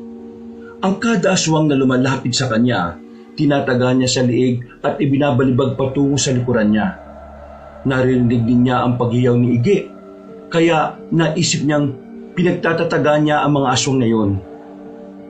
Nang kaunti na lang ang umaatake sa kanya, nilingon niya ang kapatid niya at napangiti siya nang makitang ginigilitan na sa liig ng binatilyo ang mga yon. Nang medyo kaunti na lang ang kalaban nila, humakbang si Diego para sugurin ang mga yon. Sa hindi inaasahan, bigla siyang inatake ng nilalang sa likuran. Kaya tumilapon siya at tumamang likuran niya sa dingding ng kuweba. Tumakbo naman si Ige patungo sa kanya at tinulungan siya nitong makatayo. Kuya Diego, ayos ka lang ba? Bakit hindi mo kagad napansin ang aswang na yon? Ayos lang ako. Teka, ang mga aswang pala, baka may natitira pa sa kanila at baka makatakas. Wala na, kuya. Nang inatake ka ng aswang, sinugod ko rin siya at tinaga sa likod. Hindi niya ako nagawang lingunin. Kaya nang bumagsak siya, tinaga ko na lang din siya sa liig. Magaling kapatid ko. Kahit na binatilyo ka pa lang, may taglay ka ng husay. Oo naman. Alam ko din naman na kung ako ang nasa kalagayan mo, papatayin mo rin yung aswang na yun. Siyempre naman hindi dapat tayo pumapayag na saktan ng mga nilalang na yan ang kahit na sino sa atin. Teka, wala na kayang mga nilalang na nakaantabay sa lagusan? Hindi ko alam kuya eh. Gusto mo ba tingnan ko? Mukhang dyan sa dinaanan nila ang lagusan palabas eh. Hindi, sabay natin titingnan. Halika na, baka dyan na nga yung hinahanap natin at makakalabas na tayo. Baka kasi masakit pa yung katawan mo dahil sa pagkatilapon mo kuya eh. Hindi na. Kaya ko naman eh. Mas masakit pa nga yung palo ni nanay doon. Sige lang, ang importante sa ngayon, makalabas na tayo dito sa kuweba na to. Pinuntahan nila ang bahagi kung saan posibleng dumaan ng mga malabayawak na aswang. Subalit, nang nandun na sila, nakita nila ang 3 lagusan. Natigilan sila at saglit na napaisip. Nilapitan nila ang unang lagusan at metyagan, pero may naamoy silang malansang samyo roon. Pinuntahan nila ang ikalawa at napansin nilang sobrang init doon. Dahil iba ang kutob nila sa dalawa, nagpasya ang magkapatid na pasukin na lang ang 3 lagusan. Umasa silang ang napili nilang daan ang siyang magdadala sa kanila sa labas ng kuweba. Mga anak, tama ang lagusang pinasukan nyo. Halika kayo, lumapit kayo sa akin at lalabas na tayo sa kuweba. Kuya, si tatay, nandito siya. Salamat naman at pinuntahan niya tayo. Sigurado makakauwi na tayo nito. Huwag Ige, manatili na muna tayo rito. Huwag kang lalapit sa kanya. Iba ang kutob eh. Hindi mo ba natatanda ng kwento sa atin ni Buyong Dumarao? Baka tau-tauhan lang yan. Papit. Paano naman kung hindi, kuya? May pagkakataon na tayo. Isa pa, baka kung ano pa yung mangyari sa atin dito eh. Mga anak, lumabas na kayo rito sa akin. Si Tatay Armando ito. Sige na, lapit na mga anak. Eto, may nadampot akong bato. Kung papit lang ang aswang na yan, hindi siya makakaramdam ng sakit at siguradong magmimistula lang siyang manika. Anong gagawin mo yan, kuya? Ibabatok sa mapagkunwaring nilalang na yan. O yan, tingnan mo Ige. Wala siyang naging reaksyon kahit tinumana siya sa muka. Tama nga ang hinala ko. Mga anak, lumapit na kayo rito. Uwi na tayo. Hinihintay na kayo ng nanay niyo. Hindi kami lalapit sa iyo. Hindi ka ang tatay namin. Kung ikaw si tatay at kung totoong tao ka, bakit hindi ka nasaktan ng batuy ka sa mukha ni kuya? Sinasabi halina kayo eh. Bilisan na ninyo at kailangan na natin makatakas. Malapit na rito ang iba pang mga aswang. At parating na rin ang kabakugan. Bilis! Kung ikaw ang tatay namin, ikaw ang lumapit dito. Hindi kami magpapalin lang sa iyo, Patunayan mong hindi ka isang tau-tauhan ng kabakungan. Ay sige, lalapit ako dyan. Pero ibaba niyo ang mga itak ninyo. Itago rin ninyo ang kwintas na suot ninyo. Nakakasilaw kung tignan eh. Bagyang ibinaba ng magkapatid ang mga itak nila. Na magsimula ng humakbang si Mang Armando, napansin ni Diego na hindi nakalapat sa lupa ang mga paa niya. Dahil dito, mabilis na tumakbo ang binata para salubungin ng tatay niya. Pagkalapit niya, walang pagdadalawang isip siyang lumundag sabay taga sa leeg ng ama niya. Hindi makapaniwala si Diego nang makita niya kung paano tumiklop ang katawan ni Mang Armando at nagmistulang tela.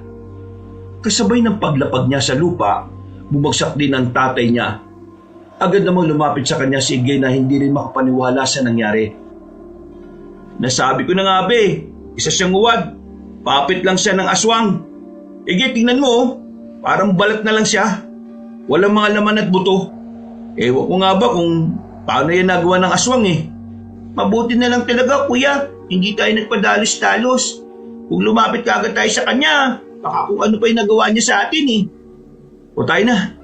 Wala na rin naman sigurong haharang sa atin. Pabayaan na natin to. Ang importante sa ngayon, alam natin na hindi to si tatay. At malalaman na natin sa susunod kung tau-tauhan lang ng kabakungan yung makakaharap natin. Tama ka Kuya Diego. Tara na. Hindi tayo dapat maabutan ng kabakungan na yun. Sigurado na marami pa siyang inihanda para sa atin eh. Kaya dapat natin siyang maunahan. Bago pa man niya malaman na nakalabas na tayo sa kuwebang to. Nasa lungganan niya tayo. Pero teka, makakaya kaya nating labanan silang lahat, kuya? Oo naman, may tiwala ako sa binigay ni Buyong Dumaraog. Isa pa, kapag nalagay tayo sa alanganin, sigurado magpapakita rin siya sa atin, di ba? Sana nga, kuya. Sana tulungan talaga niya tayo para makatakas dito. Wala namang mawawala sa atin kung magtitiwala tayo eh. Alam kong tapat siya sa sinabi niya. Minabuti nilang ipagpatuloy ang pagbaybay ng lagusang pinili nila. Habang papalayo sila sa bahagi kung saan nila nakaenkwentro ang peking ama nila, may nalanghap silang malansang samyo. May narinig din silang ingay na parang kumakamot sa pader ng yungib. Walang ano-ano, may nakita silang mga nilalang na nagtatago sa batuhan doon. Tinutuban sila na katulad yon ng mga una nilang nakasagupa, kaya inihanda nila ang kanilang mga sarili. Maraan silang naglakad at napangiti silang magkapatid nang may makita silang kaunting liwanag na hindi na rin gaanong malayo sa pwesto nila. Mga aswang! Siguradong tayo ang inaabangan ng mga yan. Ige, kailangan labanan natin sila para makatakas tayo rito. Sigurado ka ba dyan sa pasya mo, kuya? Oo. Kung nakaya natin ang naunang grupo ng mga katulad nila, makakaya rin natin sila. May liwanag na sa bandang dulo ng lagusang ito. Sigurado nito na ang daan palabas ng kuweba. Ikaw bahala, Kuya Diego. Basta nasa likod mo lang ako palagi. Kaya na, Ige. Gabayan sana tayo ni Buyong Dumaraog sa gagawin natin na to. Habang hawak ang kanilang itak, tumakbo sila patungo sa direksyon kung saan nila nakikita ang maliit na liwanag. Pagkakita naman sa kanila ng mga malabayhawak na aswang, umangil sila at nagunahan sa pagsugod kina Diego. Nasa kalagitnaan na sila ng pakikipaglaban nila nang maramdaman nila ang pagyanig ng lupa. Nabahala na si Diego, kaya ginamit niya ang buong lakas niya para labanan ang mga nilalang. Walang ano-ano, naggulat siya nang mapasigaw si Ige. Nilingon niya ito at nang makita niyang pinagtutulungan sa pangin ng mga aswang ang kapatid niya, nilapitan niya ang mga yon at isa-isang pinagtatataga sa kaib na libag.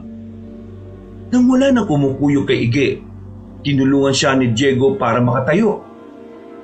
Ano, Ige? May mga sugat ka ba? Huwag ka mag-alala, kuya. Wala akong sugat. Maulang yang yun ah. Kaya pala konti lang ang kumakalaban sa akin. Nakapuslit na pala ang iba para sugurin ka. Salamat at may bertud din ang kabalang anting-anting natin. Nagulat nga rin ako eh. Kinagat nila ako sa mga braso at binti ko kaya hindi ako nakapalag. Mabuti na lang talaga nandyan ka. Maraming salamat, Kuya Diego ah. Walang anuman, Ige. Ngayon, malaya na tayo makakalabas sa yungib. Sana naman, wala nang nakaantabay sa atin dyan. Ano, kaya mo ba? Oo naman, kuya. Mukhang ilang araw na tayong nasa loob ng kuwebang ito eh. Medyo nakakaramdam na rin ako ng gutom. Ako rin. Mabuti na lang at binigyan tayo ng mahiwagang kwintas na ito ni Buyong Dumaraog. Baka may bertud din to na hindi tayo madaling uhawin at gutumin. Siguro nga, kuya. Ano, handa ka na ba? Tayo na at nang alabas na tayo dito. Sige, Kuya Diego, tara na. Nakailang hakbang pa lang silang magkapatid nang biglang yumanig ng malakas ang lupa. Nagsibagsakan ng mga bato sa kuweba, kaya parehong nabahala ang magkapatid.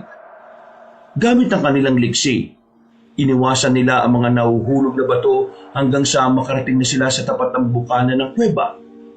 Lalabas na sana sila roon nang sa hindi inaasahan, may nahulog na malaking tipak ng bato at humarang yun sa lagusan. Babalik pa sana sila para maghanap ng iba pang madaraanan, pero bumagsak din doon ang malaking bato. Kuya, mas lalo tayong nakulong dito. Ano nang gagawin natin? Kapag yumanig pa at nahulog ang mga bato sa pwesto natin, siguradong durog tayong dalawa eh. Kaya nga, kailangan makahanap tayo ng paraan para makalis dito. Ano kaya kung subukan natin itulak ang batong nakatakip na yan? Paano naman natin gagawin yan, kuya? Wala tayong gaanong espasyo. Teka, kung durugin kaya natin, makakaya kaya? Hindi natin malalaman yan kung di natin susubukan. O sige, Ige, halika't subukan natin durugin ang bato gamit ang mga kamao natin. Alam kong may bertud tayo ng kakaibang lakas mula kay Buyong Dumaraog, kaya magagawa natin yan. Sige, Kuya Diego. Pagtsagayin natin durugin ng bato para magkaroon tayo ng Ha? Hindi! Lumilindol na naman, Kuya. Baka kung magsilaglagan ng mga bato dito sa atin. Delikadong sitwasyon natin. Oo nga, sige na. Bilisan natin ang pagsuntok sa bato. Umasa na lang tayo na makakaya nating durugin yan. Sana nga, Kuya. Ayun na, nagsisilaglagan na ang mga bato, Kuya. Huwag mo intindihin yan. Ituon mo, pansin mo sa batong ito. Sige, Ige, suntukin natin ang walang tigil ang batong ito. Namangha sila pareho nang makita nilang nagkaroon yun ng mga bitak. Nasa kalagitnaan na sila ng ginagawa nila nang sa hindi nila inaasahan, may malakas na puwersang tumama sa kanila. Nagmula yun sa likuran ng malaking bato. At dahil sa lakas nun, tumilapon ang magkapatid. Napatitig sila sa harang ng lagusan at namulagat ang mga mata nila nang makita nila ang tatlong lalaking nakatayo. Lahat sila ay kamukha ni Mang Armando. Alam nilang papit lang yon ng kabakungan. Kaya inihanda nila ang sarili nila. Ano? Magmumukpok lang ba kayo riyan? Bukas na ang lagusan ng kuweba. Upuwi na tayo. Hinahanap na kayo lang nanay ninyo. Tama na! Huwag na ninyo kami paglaruan. Alam namin na wala sa kahit isa sa inyo ang totoong ama namin. Mga balat lang kayo na binigyang buhay at nagkukunwa rin si tatay. Ige, bunso. Halika kay tatay. Upuwi na tayo. Hindi. Kung kanina, maniniwala pa sana ako dahil isa lang ang nagpapakilalang tatay. Ngayon, hindi na. Tatlo kayo mga tau-tauhan ng aswang at hindi nyo may pagkakailayan. Tama, sige. Ngayon, mamili na lang kayong tatlo. Aalis kayo sa daanan namin at hahayaan kami makatakas o itutulad namin kayo sa naon ng kawangis nyo. Bakit? Iniisip ba ninyo na makakalis kayo rito? Hindi!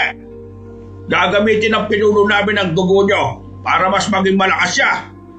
Ang dugo ni Labing Isugon na nananalaytay sa inyo ang magbibigay sa kanya ng karagdagang kapangyarihan. Kahit ano pang sabihin at gawin nyo, aalis kami rito. Hindi kami mananatiling nakakulong sa kuwebang to. Napahalakak ang tatlong kawangis ni Mang Armando.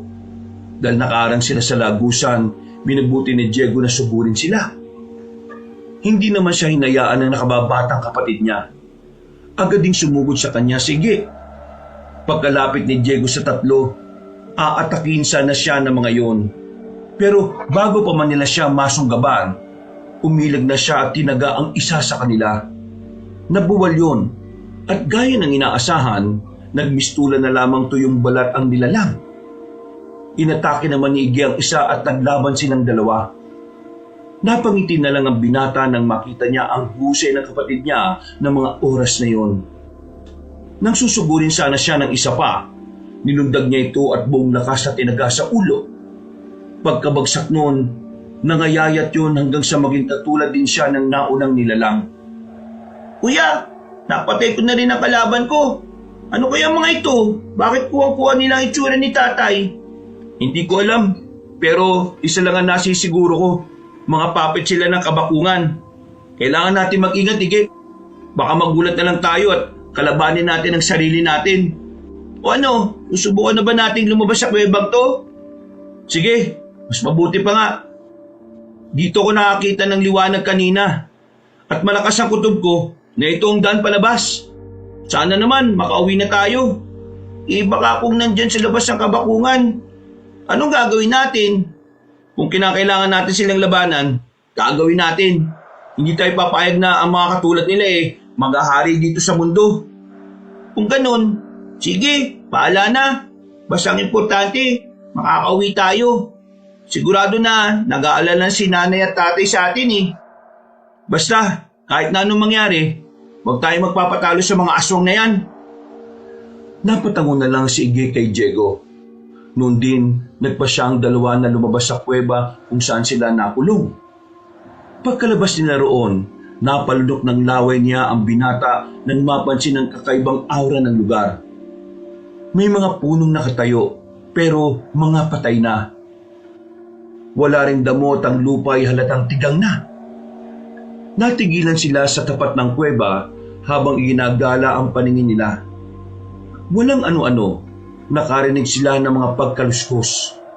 Sinipat nila ang paligid at nakita nila ang napakaraming malabayawak na aswang na nakahandang umatake sa kanila. Kuya, napansin mo ba? Parang hindi sila nauubos ah. Ano kaya ang sikreto nila? Hindi ko alam. Siguro marami lang talagang mga ganyang uri ng aswang dito. Ibang lupain ito sa kalupaang nasa atin. Baka nga nasa kabilang bahagi tayo ng mundo eh. Nasa mundo ng mga patay na tayo, kuya? Hindi. Marahil, nasa mundo tayo ng kabakungan. Kaya kailangan natin maging alerto. Hindi natin alam kung ano o sino ang kalaban natin eh. Hindi rin natin alam kung ano ang kanyang kakayahan. Kuya, mukhang papagapag na sila at papunta dito sa atin. Anong gagawin natin? Kailangan madali natin ang laban sa kanila. Kapag naging paligoy-ligoy tayo, baka may iba pang dumating. Balwarte nila to eh. At siguradong marami pang nakaabang sa atin.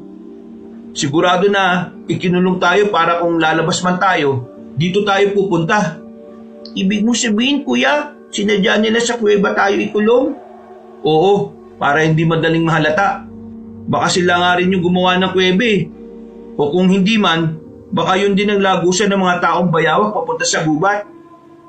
Malapit na rin sa atin ng mga aswang, Kuya Diego.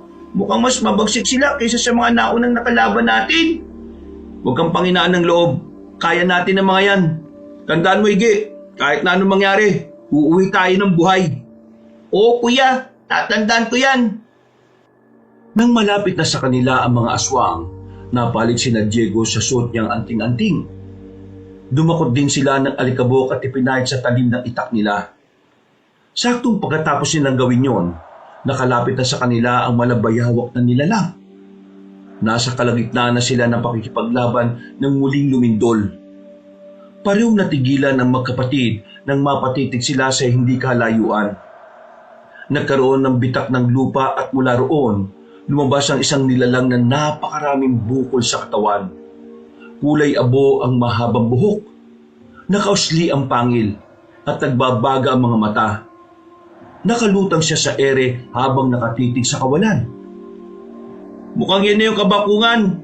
Kakaibang uri ng aswang siya. Itsura pa lang, malalaman mong mabagsik siya. Oo nga, kuya. Pero hindi ako matatakot. Alam ko na makakaya rin natin ang aswang na yan.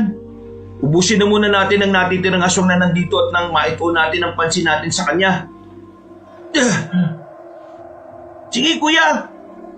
Iilan na lang din naman ang mga ito eh. Ayan, lahat ng mga malabayawak na nilalang. Nagawa na natin patayin. Malaki ang naitulong ng anting-anting na bigay ni Buyong Dumaraog. Naging madali sa atin ang talunin ng mga ito. Oo nga, kuya. Sana pati ang aswang na yan, matalo natin. Mukhang kagigising lang niya eh. Tingnan mo, kuya oh. Parang wala pa siya sa sarili niya. Halika, dahan-dahan tayong lumapit sa kanya. Kapag may pagkakataon, susugurin natin siya. Pero kailangan natin maging maingat. Hindi natin alam kung ano ang kayang gawin ng kabakungan na yan eh. Eh teka, nasaan na kaya si Buyong Dumaraog? Bakit hanggang ngayon, hindi pa rin siya nagpapakita sa atin, kuya? Akala ko ba'y tutulungan niya tayo? Yan din ang iniisip ko eh. Pero hayaan mo na. Sa ngayon, wala tayong ibang aasahan kung hindi tayo lang din. Naging maingat silang dalawa sa paglapit sa nilalang na umahon mula sa lupa. Habang papalapit sila roon, nakita nilang nakatingala yon at animoy may kung anong inaamoy sa ere. Napatitig sa kanila ang nilalang at napangisi. Mas nagbaga ang mga mata niya at nagsimula siyang maglaway. Nang halos 2 dipa na lang ang layo nila, tumigil silang magkapatid at napahawak ng mahigpit sa itak nila. Naamoy ko ang dugo ni Labing Isugon. Kayong dalawa, nagmula kayo sa lahi niya. Napakapalad ko naman kung ganon. Hindi namin kilala kung sino man yung pangalang binanggit mo. Wala kaming pakialam sa kanya. Nandito lang kami para hanapin ang daan patungo sa baryo namin. Huwag na kayong magkaila. Naamoy ko ang halimuyag ng dugo ninyo. Salamat sa mga alagad ko. Dinala nila kayo rito. Hindi na ako mahihirapan pang hanapin kayo. Ano ba talagang kailangan mo sa amin? Hindi kami ang hinahanap mo. Pakawala mo na kami at hayaan makauwi na. Hayaan mo kami makauwi at kakalimutan namin ang ginawa mo sa amin. Kung hindi, mapipilitan kami lumaban sa'yo. Ha? Kayo? Lalaban sa akin? Nagbibiro ba kayo, ha? Hindi. At kung inakala mo na natatakot kami sa katulad mo, hindi. Kaya ka namin ibalik sa pinanggalingan mo, no? Sa ilalim ng lupa. Hindi nyo yata kilala ang kaharap ninyo. Ako si Makasangkad. Mula ako sa lahi ng mga Harimodon at Muwa. Isa akong tagimalom. Kayo, mga simpleng tao lang. Pagkain lang ang tingin ko sa inyo. Dahil nakalutang sa ere ang aswang, lumapag siya sa lupa. Umangil yun at ibinuka ang bunganga niya. Hindi naman natinag ang magkapatid. Nanatili sila sa kinatatayuan nila at naganda para sa susunod na gagawin ng kabakungan. Sa isang pakisap ng mga mata nila, nakarating na sa tapat nila si Makasangkad. Tatagay na sana yun ni Diego, pero nagawa siyang sakali ng nilalang. Kasunod nito, tinabig niya si Ige na naging rason para tumilapon ng binatilyo. Nabahala pa ang binata roon nang makita niyang nawala ng malay ang nakababatang kapatid niya. Dahil hindi gaanong maigpit ang pagkakasakal ng kabukangan sa kanya, nagawa pa rin makapagsalita ni Diego. Hayop ka! Ano ginawa mo sa kapatid ko? Magbabayad ka, aswang! Kaya pala malakas ang loob ninyo. Nasa inyo palang anting-anting ko. Ang pangil ng halimaw na manalintad. Anong anting-anting mo? Hindi ikaw nagmamay-ari nito, no? At sino naman sa palagay mo? Si Buyong Dumaraog? Ha? Para ipaalam ko sa inyo, kinuha lang niya sa akin ang 2 pangil na yan. Ninakaw niya. At ako ang totoong nagmamay-ari niyan. Sige, kung totoong ikaw nagmamay-ari nito, kunin mo sa amin ni Ige. Yan ay kung makakaya mo. Nakawala mo ako. At tingnan natin kung talagang karapat-dapat ka rito. Hindi ako tanga para gawin yan. Papatay ko kayong 2 para malaya kung kunin ang bagay na dapat para sa akin. Yan ay kung hayaan kita. Kapag dumating dito si Buyong Dumaraog, ikaw ang papatayin niya. Papatayin? Kung talagang kaya niyang gawin yan, matagal niya na sanang ginawa. Pero mahina siya. Naisan lang niya ako. Kaya nakuha niyang 2 anting-anting ko. Dahil nakatitig sa mukha ni Diego ang aswang, nagkaroon ng pagkakataon ng binata para iangat ang paa niya. Nagmagawa na niya ito, walang pagdadalawang isip niyang tinadyakan sa dibdibang nilalang. Hindi inaasahan ni Makasangkad na gagawin yun ng binata. Nakawala si Diego mula sa pagkakasakal niya. Pagkabagsak sa lupa ng binata, agad niyang dinampot ang itak niya. Lalapitan pa sana niya si Makasangkad pero lumundag ang kabakungan papunta kay Ige. Dahil dito, patakbong lumapit doon si Diego at buong lakas na tinaga si Makasangkad sa likod. Napaangil ang nilalang at agad na napasapo sa likod niya. Nakakatawang binata. Ano akala mo sa akin? Mapapatay mo gamit ang itak na yan? Nagkakamali ka! Umalis ka sa tabi ng kapatid ko. Tayong 2 maglaban. Huwag kang maging duwag, Makasangkad. Talagang hinahamon mo ako, ha? Sige, pagbibigyan kita.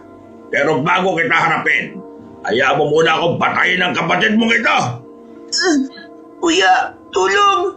Hindi ako makahinga at makapagsalita dahil sa pagkakasakal niya sa akin.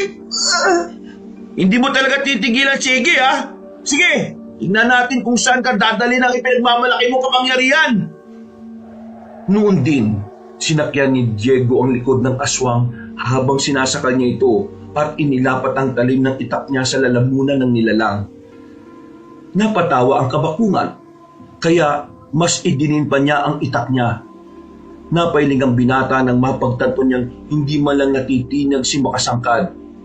Sa hindi niya inaasahang pagkakataon, ibiniti ng nilalang si Ige. At siya na may hinawakan ito sa buhok at ibinagsak sa lupa. Matapos yun, sinakal din siya ng aswang at kagaya ni Ige, ibinitin din siya nito sa ere.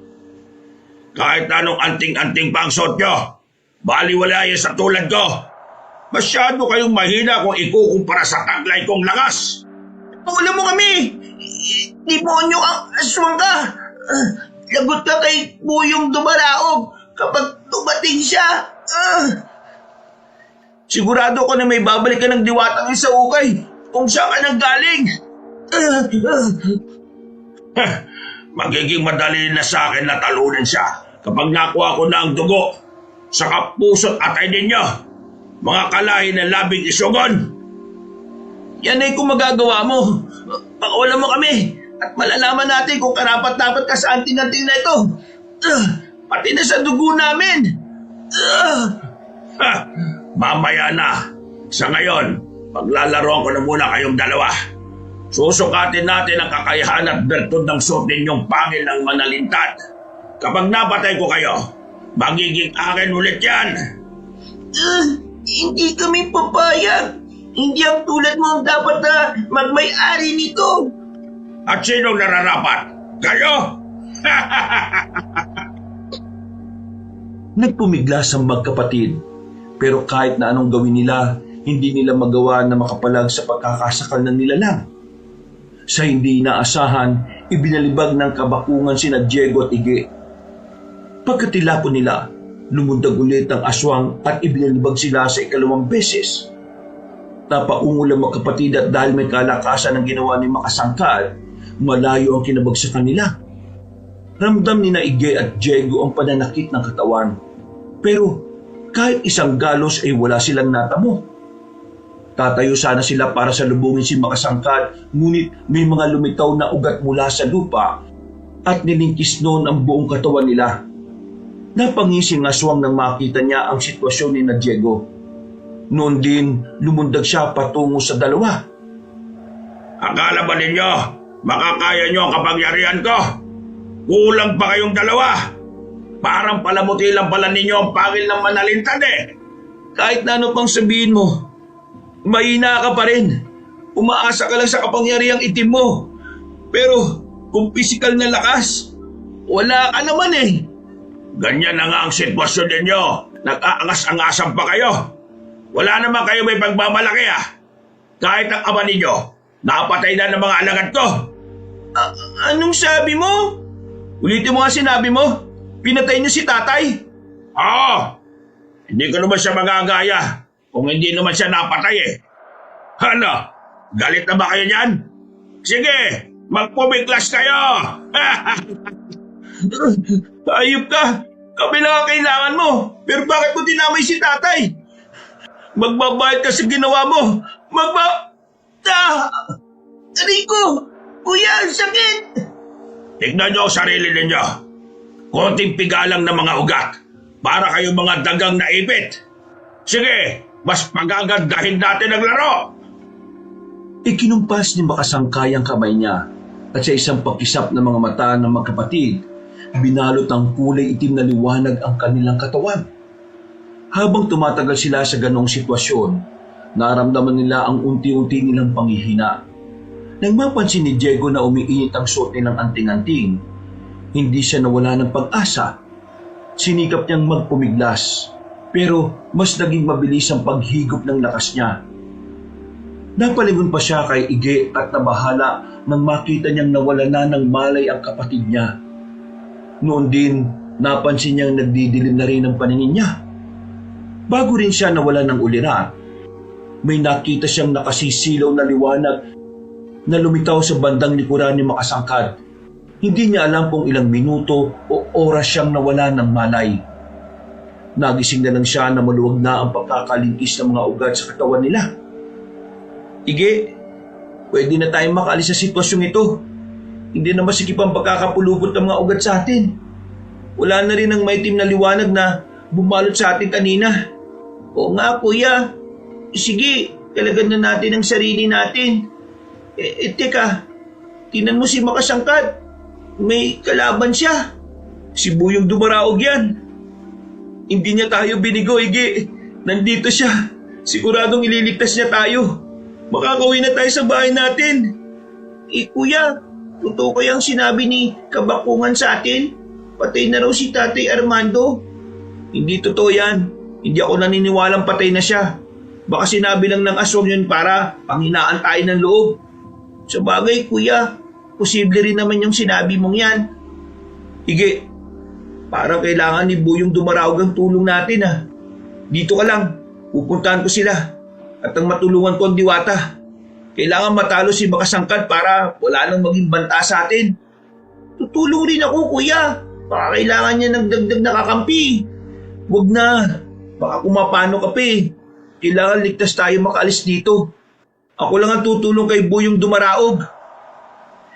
Hindi na pinakinggan pa ni Diego ang sinabi ng nakababatang kapatid niya. Noon din, tumakbo siya para lumapit sa dalawang naglalaban. Napangiti na lang siya nang makita niya sa lupa ang itak niya. Dinampot niya ito at nang makita niyang nakatalikod sa kanya ang aswang, tumakbo siya para bumwelo at ang medyo malapit na siya, lumundag siya sabay taga sa batok ni Makasangkad. Yan! Patraidor kang gumalaw, binata! Pagbabayaran mo ang ginawa mo sa akin! Ikaw ang magbabayad sa mga ginawa mo. Marami kang pinatay na babaylan dati para lang mas maging makapangyarihan ka. Ngayong nagkaharap na tayo, sisiguraduhin ko na hindi ka na muling mabubuhay pa. Buyong Dumaraog, hindi po siya tinatablan ng itak ko eh. Anong gagawin ko para masugatan siya? Dugo ng isang diwata. Kailangan mapatakan niya ng dugo ko. Halika rito, lumapit ka sa akin. At anong akala nyo? Papayagan kong makalapit ka sa kanya? Nagkakamali ka, binata! Buyong! Demonyo kang aswang ka! Makawalan mo ang binata at ako na lang ang kalabanin mo! Napangisi si Makasangkad at noon din ibinalibag niya si Diego. Nakaramdam naman ng ibang puwersang binata at bago pa man siya makalapag sa lupa, nakita niyang may nakatayo na isang lalaking nakasuot ng pangbaylan na kasuotan. Napalunok siya ng laway nang makita niyang sumenyas yun na animoy binabasbasan silang dalawa ni Ige. Agad siyang napaisip na marahil yun na si Labing Isugon. Napangiti na lang si Diego nang mapansin niyang nagawa niyang ibalanse ang katawan niya at hindi siya nabuwal. Lalapitan sana niyang lalaking baylan pero naglaho ito sa kanyang paningin. Walang ano-ano, lumapit si Ige sa kanya. Nakita mo rin siya, kuya? Oo, at palagay ko, binasbasan niya tayo. Sandali, tingnan mo sina Makasangkad at Buyong Dumaraog. Nakikipagpambuno sila. At ang bawat isa sa kanila, pinipilit na matalo ang kalaban nila. Kuya, mukhang ginagamitan ni Makasangkad ng itim na kapangyarihan ng Diwata. Tingnan mo, parang hindi siya makagalaw ng maayos. Ayan, naibabawanan niya si Buyong Dumaraog. Dito maaari. Tara na, tulungan natin ang Diwata. Kailangan matalo si Makasangkad at makauwi na tayo sa bahay natin. Sige, ngayon tutulong na rin ako para matapos na to. Patakbong umatake ang magkapatid sa aswang. Agad namang umalis sa ibabaw ni Buyong Dumaraog si Makasangkad at tinarap ang dalawa. Sa isang pakisap na mga mata ni Diego, inatake sila ng Kabakungan. Nagulat pa sila dahil sa kakaibang liksi nito. Pero kahit na mabilis ang pagsugod sa kanila ni Makasangkad, naiilagan nila ito. Nasa kalagitnaan sila ng pakikipaglaban nang umatake rin si Buyong Dumaraog sa aswang. Natigilan ng magkapatid nang makita nilang may hawak ng nagliliwanag na si Batang Diwata at itinarak nito sa bandang likod ng aswang. Ay, nakala mo bang mapapatay mo kung gamit ang sibat na yan? Nagkakamali ka! Sige, tingnan natin. Pagkatapos ng gabing ito, isa lang sa atin na mananatiling buhay. At sinisiguro po namin na ikaw po, Buyong Dumaraog, ang mabubuhay. Tumahimik ka, binata! Mga mortal kayo! Kaya kayo ang mas dapat na mangamba! Kung talagang kaya mo sila, Sana kanina mo pa sila pinatay bago ako makarating dito. Pero hindi. Kahit na ipagkaila mo, mahina ka kaysa sa kanila. Ha! Mahina! Ano ba ang pinagmamalaki nila? Ang anting na mula sa pangil ng halimo na pinatay ni Labaw Donggon? Ako dapat ang makakakuha ng pangil na yun Kaso, nauna ka lang. Sa akin dapat ang pangil ng Manalintad. Sinungaling ka! Ang sabi mo, kinuha ni Buyong ang mga pangil nito mula sa iyo. Ninakaw. Pero hindi pala. Nakipaglaban pa ako sa kanya para makuha lang ang pangil. Kung hinayaan ko siya, sigurado na matagal na niyang ginagamit yan sa kasamaan. Habang hinahawakan ni Makasangkad ang sibat, nakita ni Diego kung paano yun natunaw. Nakita rin niya na naghilom ang sugat na dulot noon. Kaya napatulala sila. Napailing naman ng Diwata at noon din sinubukan niyang ibalibag ang aswang. Tumilapon si Makasangkad pero nang bumangon ito, nakita nilang nagbago siya ng anyo. Naging isang makisig na aswang siya. Ang balat niya ay naging katulad ng sabayawak. Nagkaroon siya ng buntot at ang kanyang likuran ay nagkaroon ng palikpik. Kapansin-pansin din ng nandidilit niyang mga mata na tulad ng mga nilalang na muwa. Nakatayo lang siya at nag-aabang sa susunod na gagawin ng tatlo. Ang mga pangil ng Manalintad, ihanda nyo. Yan ang gagamitin natin laban sa nilalang na yan.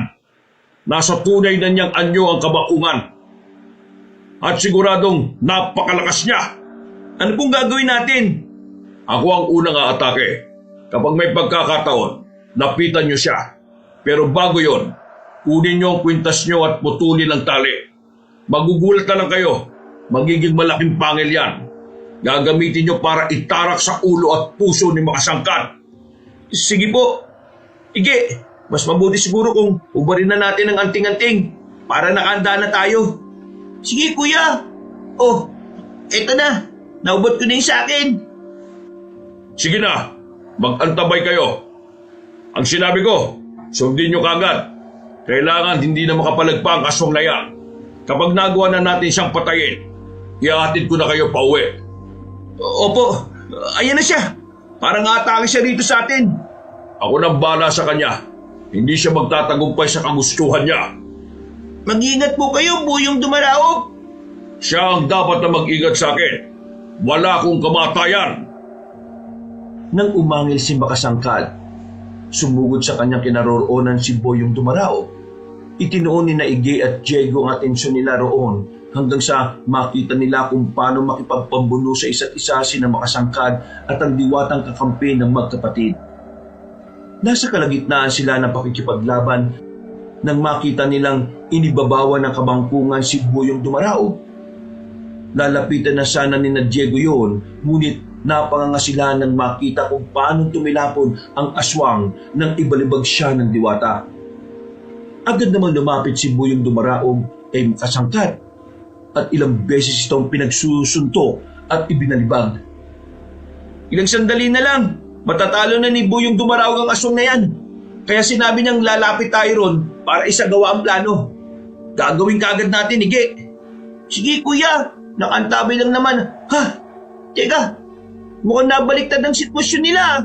Si Buyong Dumaraog na ang nasa ilalim. Hindi maaari. Tingnan mo, Ige. Parang hinihigop ng kabakungan ng lakas at kapangyarihan niya. Dito ka lang. Lalapitan ko sila at pipigilan si Makasangkad sa pinaplano niya. Hindi, sasama ako sa iyo, kuya.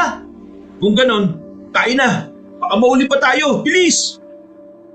Tumakbo ang magkapatid patungo sa kinaroroonan ni Buyong Dumaraog. Nung makita nilang napakahina na ng diwata, itinulak nila ang aswang.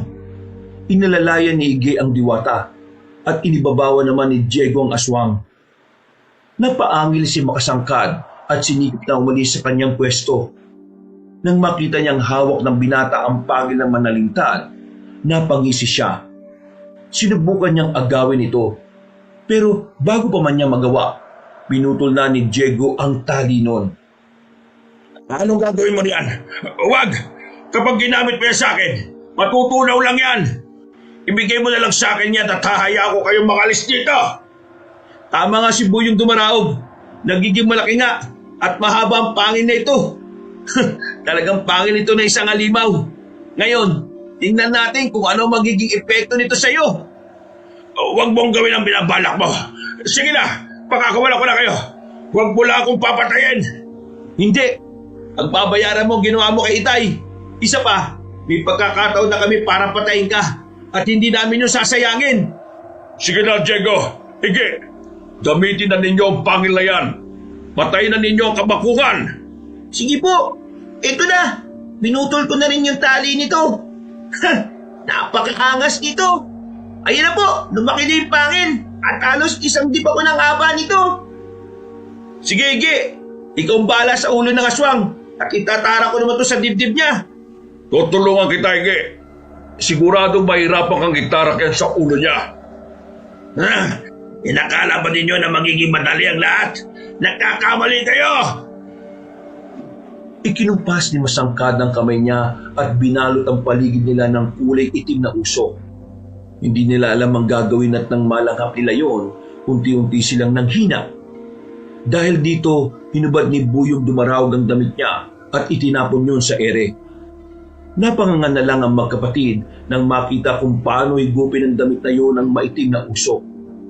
Nagtaka pa si Diego kung bakit hindi na gumagalaw si Makasangkad. At nang tingnan niya ito, napamura siya nang mapagtantong nakatakas na ito. Nandito lang siya sa paligid. Ramdam kong hindi pa siya nakakalayo. Huwag kayo malilingat. Ano mang sandali, aatake siya sa atin. Sige po. Ige, hawak mo na mabuti ang pangil ha. Kapag sumugod siya sa atin, isasalubong natin to sa kanya. Tingnan niyo ang bandang silangan. May gumagalaw ron. Sigurado na siya yan. Sandali lang at pupuntahan ko yan. Malakas ang kutob ko na siya yan eh. Mag-iingat kayo, Buyong Dumaraog. Huwag kayo mag-alala. Hindi niya ako mapapansin kagad. Basta, huwag niyong iwawala ang titig niyo dyan. Sige po, pag-aantabay na lang kami. At kung kailangan niyo ng tulong, susugod kami kaagad.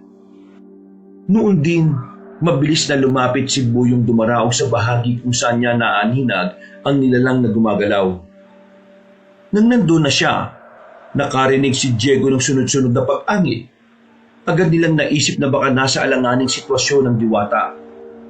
Pero nang makita nilang tumilapon si Makasangkad, pareho silang napangiti. Bago pa man makatayo ang aswang, nilapitan na siya ni Buyong Dumaraog at buong lakas na tinadyakan sa tiyan. Ikinumpas ng diwata ang kamay niya at nang itinuro niya si Makasangkad, napahiyaw ng malakas ang nilalang. Mukhang malapit na matalo ang aswang. Tayo na at kailangan ng tuluyang mapatay ang nilalang na yan. Ang pangil naman na lintad. Ako na ang bahalang umawak, Ige. Ito, Kuya Diego. Tara na. At baka kailangan na tayo ni Buyong Dumaraog. Talagang kailangan niya tayo. Tingnan mo oh, sumisenyas na siyang lumapit tayo ron. Katapusan na ng aswang na yan. Hindi ako papayag na makatakas ba siya. Diego, Hige, lumapit pa kayo rito. Alam na ninyo ang gagawin nyo sa nilalang na nasa ilalim ko. Opo, Buyong Dumaraog. Hawak ko ng dalawang pangil. Huwag niyong ituloy. Kahit ano gagawin ko, huwag lang ninyo akong patayin. Sige, aalis na ako sa lugar na ito at pupunta sa pinakamalayong bundok. Hayaan niyo lang ako mabuhay. Hindi. Sige, lumabang ka, Makasangkad. Magpumiglas ka na at nang makalis ka sa ilalim ko. Lumabang ka sa akin. Alam ko ang plano ninyo. Kapag lalaban ako, mas mamadali ninyo ang kamatayan ko. Hindi pwede. Pakawalan niyo ako at papayag akong alipinin ninyo. Huwag mo kaming lokohin. Kung talagang ayaw mong lumaban, pwes, mas pahihirapan pa kita. Ikinumpas ni Buyong Dumaraog ang kamay niya saka siya dumakot ng alikabok. Isinaboy niya yon sa katawan ng aswang. At makalipas lang ang ilang sandali, namangha sina Diego nang makitang naging maliliit na insekto ang mga alikabok. Pumasok ang mga yon sa balat ni Makasangkad. Kaya nagsimula na siyang magwala habang umuungol. Napangisin naman ng diwata at sinabi na hintayin na lang nilang ang aswang na mismo ang sumuko saka magmakaawang patayin na lang. Ilang sandali lang, kakainin ng mga alikabok na yan ang laman mo. Kung ano ang ginagawa mo sa mga tau-tauhan mo, yan din ang mangyayari sa'yo. Balat mo lang ang matitira. Diyan ka nagkakamali. Kahit na isang himla lang ng buko ang matira, mabubuhay pa rin ako. Kaya nga nandito si Diego. Hawak niya ang 2 pangil na siyang kikitil ng buhay mo. Tingnan natin kung mabubuhay ka pa ulit. Ano po? Gagawin ko na po ba Buyong Dumaraog? Binata! Sige na! Bawa ka sa akin! Kapag inaya mo ako mabuhay, magiging magkaibigan tayo. Hayaan ko kayong makalis dito. Bubuhayin natin ang tatay ninyo. Huwag kang maniwala sa kanya, Diego. Nilalasi ka lang ng aswang na yan. Paano po si tatay?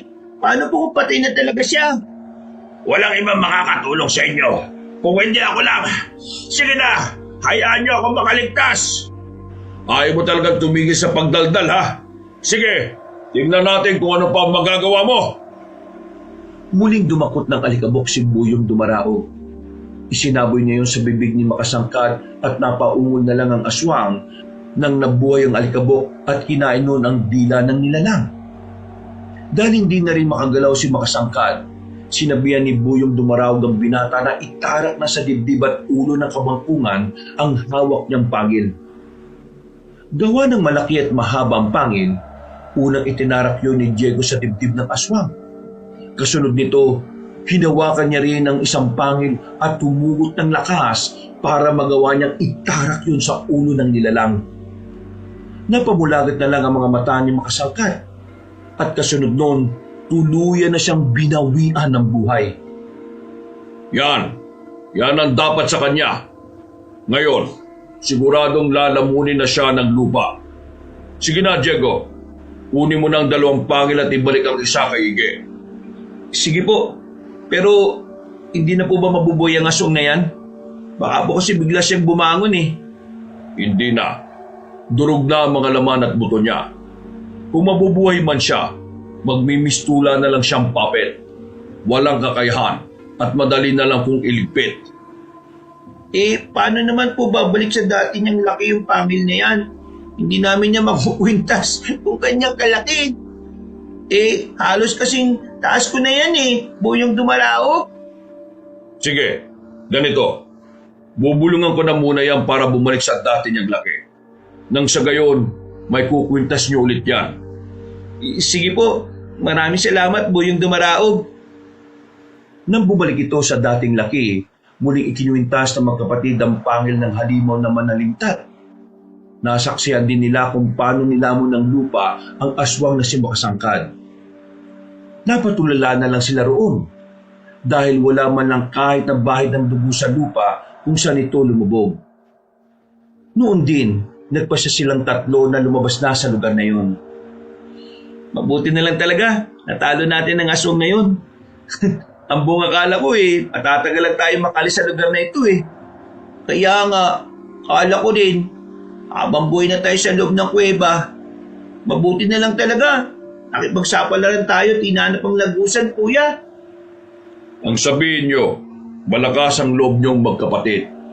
Kung naging mahina kayo, sigurado na nakain na kayo ng mga aswang na yon. Maraming salamat, Buyong Dumaraog. Utang po namin sa inyong buhay namin. Salamat po. Kung hindi dahil sa inyo, baka ako napano na kami. Teka po, si tatay pala, totoo bang patay na siya? Nasaan ang katawan niya? Hanapin po natin. Huwag kayong mag-alala. Walang masamang nangyari sa tatay ninyo.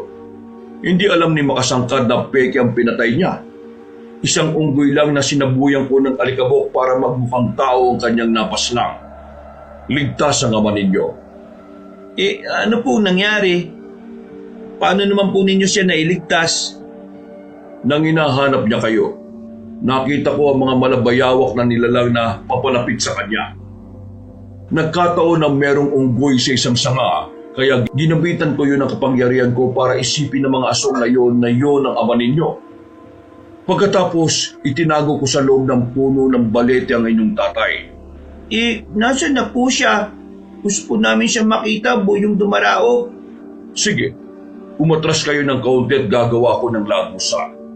Sigurado na hanggang ngayon, natutulog pa rin siya. Pinatulog ko kasi siya para hindi siya makaalis doon sa balete. Nang makatras na sila, ikinumpas ni Buyong Dumaraog ang kamay niya. Ilang sandali lang, lumitaw sa harapan nila ang liwanag. Nilukob sila noon at makaraan pa ang ilang segundo, nakarating sila sa gubat na pinanggalingan ni Diego. Napagtanto nila na nang mahulog sila sa kuweba, nakarating na sila sa mundo ng kabakungan. Nagsimula na silang maglakad papunta sa sinasabing puno ng balete ni Buyong Dumaraog. Malayo pa lang, nakita na nila ang puno at si Mang Armando na nakadikit ang katawan sa naturang puno. Binalot siya ng maliliit na ugat noon at hanggang sa mga oras na yun, natutulog pa rin siya. Paano po magigising si Tatay Buyong Dumaraog? Oo nga po. Sandali, susubukan ko siyang yugyugin. Wag. Sandali lang at kukunin ko mga ugat na nakapundupot sa katawan niya. Kapag wala na yan, siguradong magigising din naman siya kaagad. Ayan na po. Nawawala na po yung mga ugat ng balete. Nagigising na rin po si Tatay. Salamat po ng marami, Buyong Dumaraog. Ngayong nakatakas na kayo mula sa kuweba at sigurado na akong ligtas kayo, tapos na rin ang misyon ko sa inyo. Lapitan na ninyo ang tatay niyo at alalayan. Kapag tinanong niya kayo kung ano ang nangyari sa kanya, huwag na lang ninyong sabihin ang patungkol sa akin. Kung yan ang gusto niyo po, sige, yan po ang masusunod. Maraming salamat, Buyong Dumaraog. Hindi nga lang po namin alam kung paano kayo pasasalamatan. Mag-alay kayo para sa ninuno niyong si Labing Isugon, para kahit papaano ay masisiyahan siya. Yan lang, sapat na para sa kanya. Kung ganon, sige po, gagawin namin yan. Saktong pagkatitig ni Mang Armando sa kanilang direksyon, naglaho na rin si Buyong Dumaraog. Minabuti ng magkapatid na alalayan ng kanilang ama na animoy hindi alam kung ano ang nangyari. Nagtanong pa siya kung saan sila at kung nasaan ang nanay nila. Alam ni Diego na walang masyadong maalala ang tatay nila dahil sa nangyari. Kaya ipinaliwanag nila ang lahat. Diyos ko, mabuti't hindi kayo napahabak. Tama, naalala ko na. Ang huling natatandaan ko may papasugod sa akin ng mga malabayawak na nilalang. Mga tauhan po sila ng aswang ng kabakungan. Mabuti na nga lang po at nakaligtas kami. Nahulog po kami at aksidenteng nakulong sa kuwebe. Salamat naman sa Diyos at walang masamang nangyari sa inyo. Hindi ko alam kung anong gagawin ko kung may masamang nangyari. Maswerte nga lang po kasi kami. May tumulong sa amin. Alam niyo, Itay, hindi ka maniniwalang tinulungan kami ng isang... Bakit bigla ka natigilan, Ige? May itinatago ba kayo sa akin? May diwata po kasing tumulong sa amin, Tay. Lalaki po siya. At ayon sa kanya, gabay raw po siya ng isang ninuno natin na nagngangalang Labing Isugon. Labing Isugon? Teka, pamilyar nga sa akin ang pangalan na yan Kung hindi ako nagkakamali, nabanggit yan dati ng lolo ko sa akin. Ayon sa kanya, lolo raw niya yon. Isa raw po siyang babay lang manunugis ng aswang, Itay. Base sa kwento ni lolo, oo. Pero matagal ng panahon yun Hindi ko na nga siya naabutan siya nga pala. Ano nga ang pangalan ng diwata? At anong sinabi niya bago siya umalis? Buyong Dumaraog po. At ang sabi niya po, Itay, mag-alay po tayo para sa kaluluwa ni Labing Isugon. Yun lang po at magiging masaya na siya. Sigurado ba kayo na yan lang ang habilin niya? Opo, Itay. Kung ganon, ayun na. Umuwi na tayo sa bahay natin. Sigurado nag-aalala na ng sobrang nanay ninyo. Hindi ko na alam kung ilang araw tayong hindi nakauwi. Basta pagdating natin sa bahay, mag-aalay kaagad tayo. Kailangang magpasalamat tayo sa ninuno natin yon. Pati na kay Buyong Dumaraog. Napatango na lang ang magkapatid.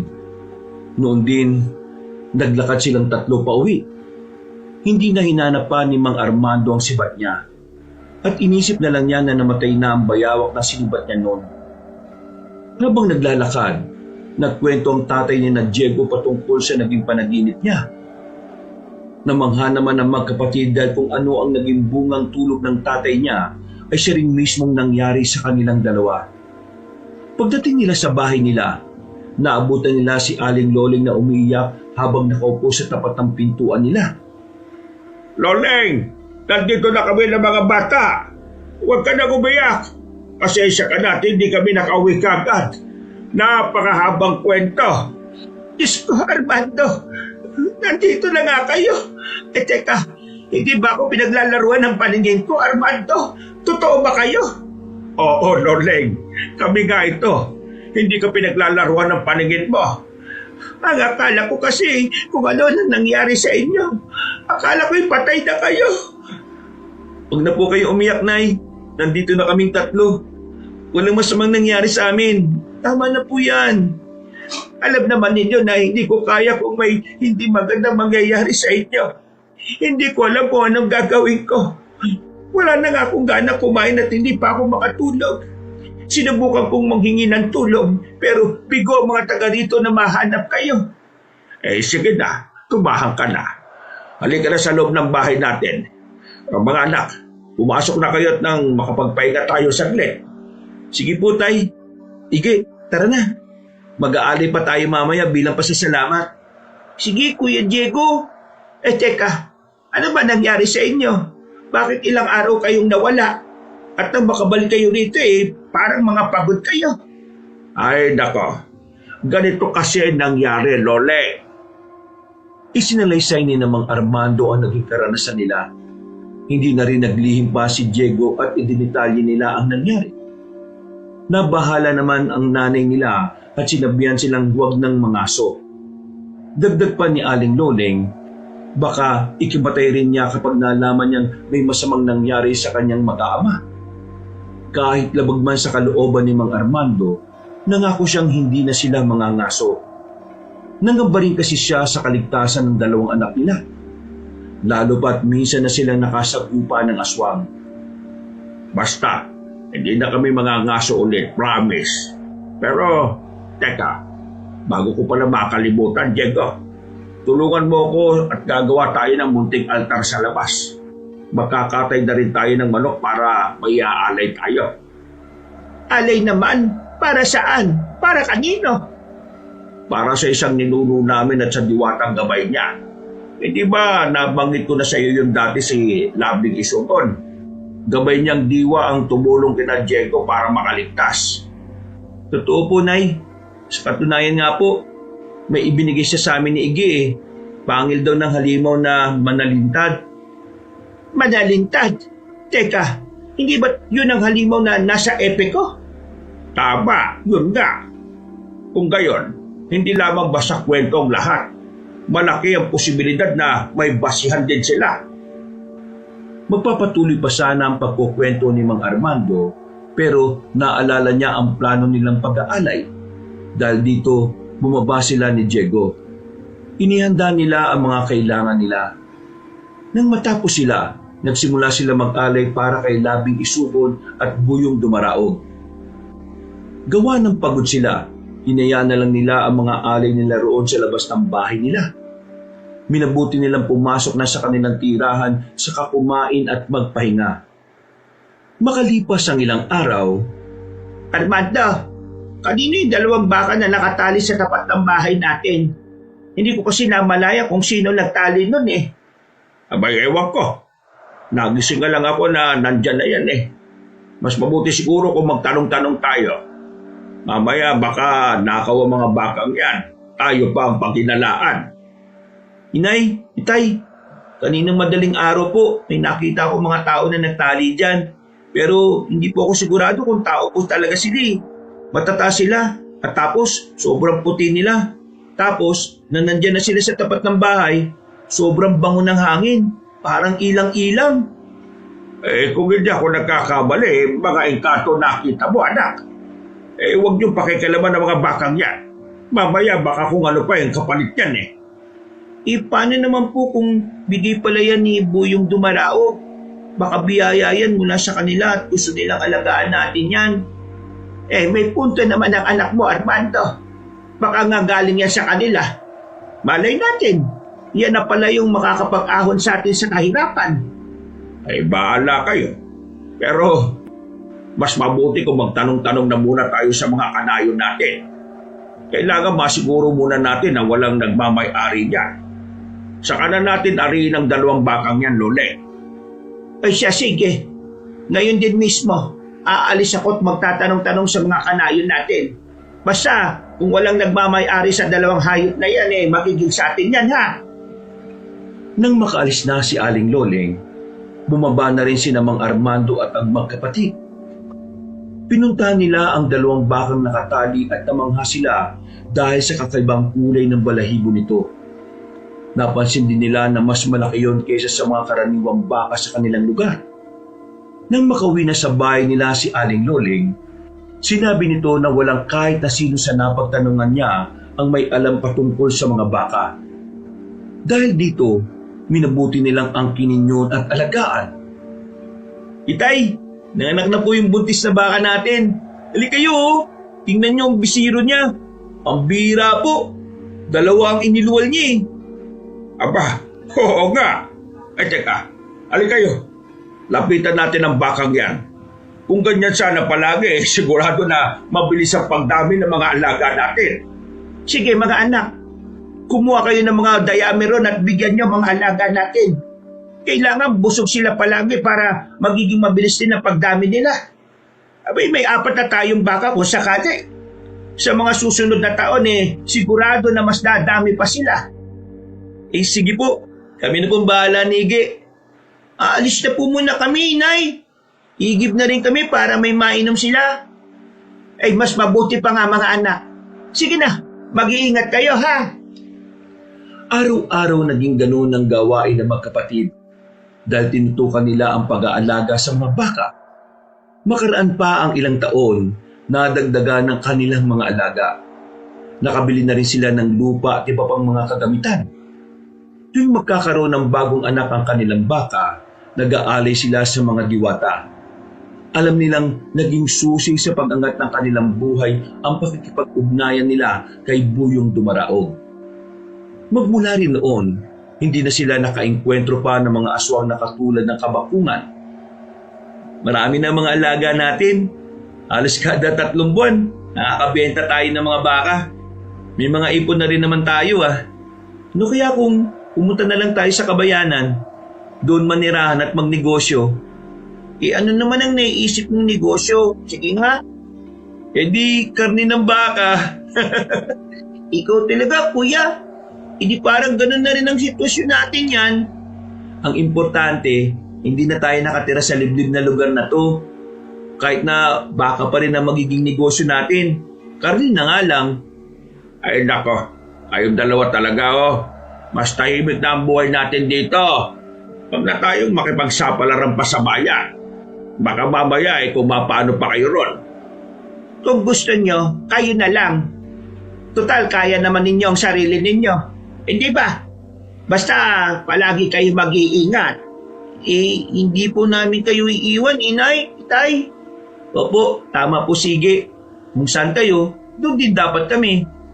Hindi namin kayo pababayaan. Kayong bahala. Pero sayang din naman ang oportunidad doon, mga anak.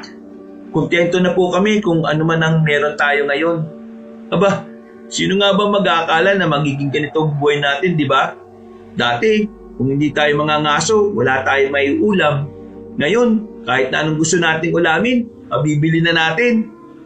Kaya nga walang hanggan ang pagpapasalamat ko sa mga diwata at tingkatong nagbigay sa atin ng mga baka Dahil sa 2 hayop na yon, kahit papano umangat din ang buhay natin. Oo nga. Basta, kahit na anong mangyari, ayaw ko nang bumalik kayo sa pangangaso, ha? Hindi ko makakaya kung mawawala kayo sa akin. Kayo ang pinakamahalagang yaman sa buhay ko. At ikamamatay ko kung kukunin kayo sa akin. Huwag na po kayo mag-alala, Nay. Hindi na po namin gagawin yon. At kung gagawin man po namin, sigurado naman kami na wala nang aswang na maghahangad na makuha kami. Patay na si Makasangkad Tama si Diego, Loleng. Basta, pangako, hindi na mauulit ang nangyari. Hindi ko papayagan ng kahit na anong nilalang na kunin ng mga anak natin at ikulong sa kahit saang kuweba. Ha! Dadaan muna sila sa ibabaw ng aking bangkay. Mga kabangers, mga kayanggaw, si Kabanong po uli. Naku, maraming salamat po sa pagsubaybay ng ating kwento. Siya nga pala, pagkatapos po nito, kung medyo nabitin kayo, dumalaw naman kayo sa isa pa nating channel, yung Pamela Clamil. Opo, ako po ang narrator doon as si Lolo Pael. Minsan, ako as Kabanong. Magaganda rin po ang mga kwento doon.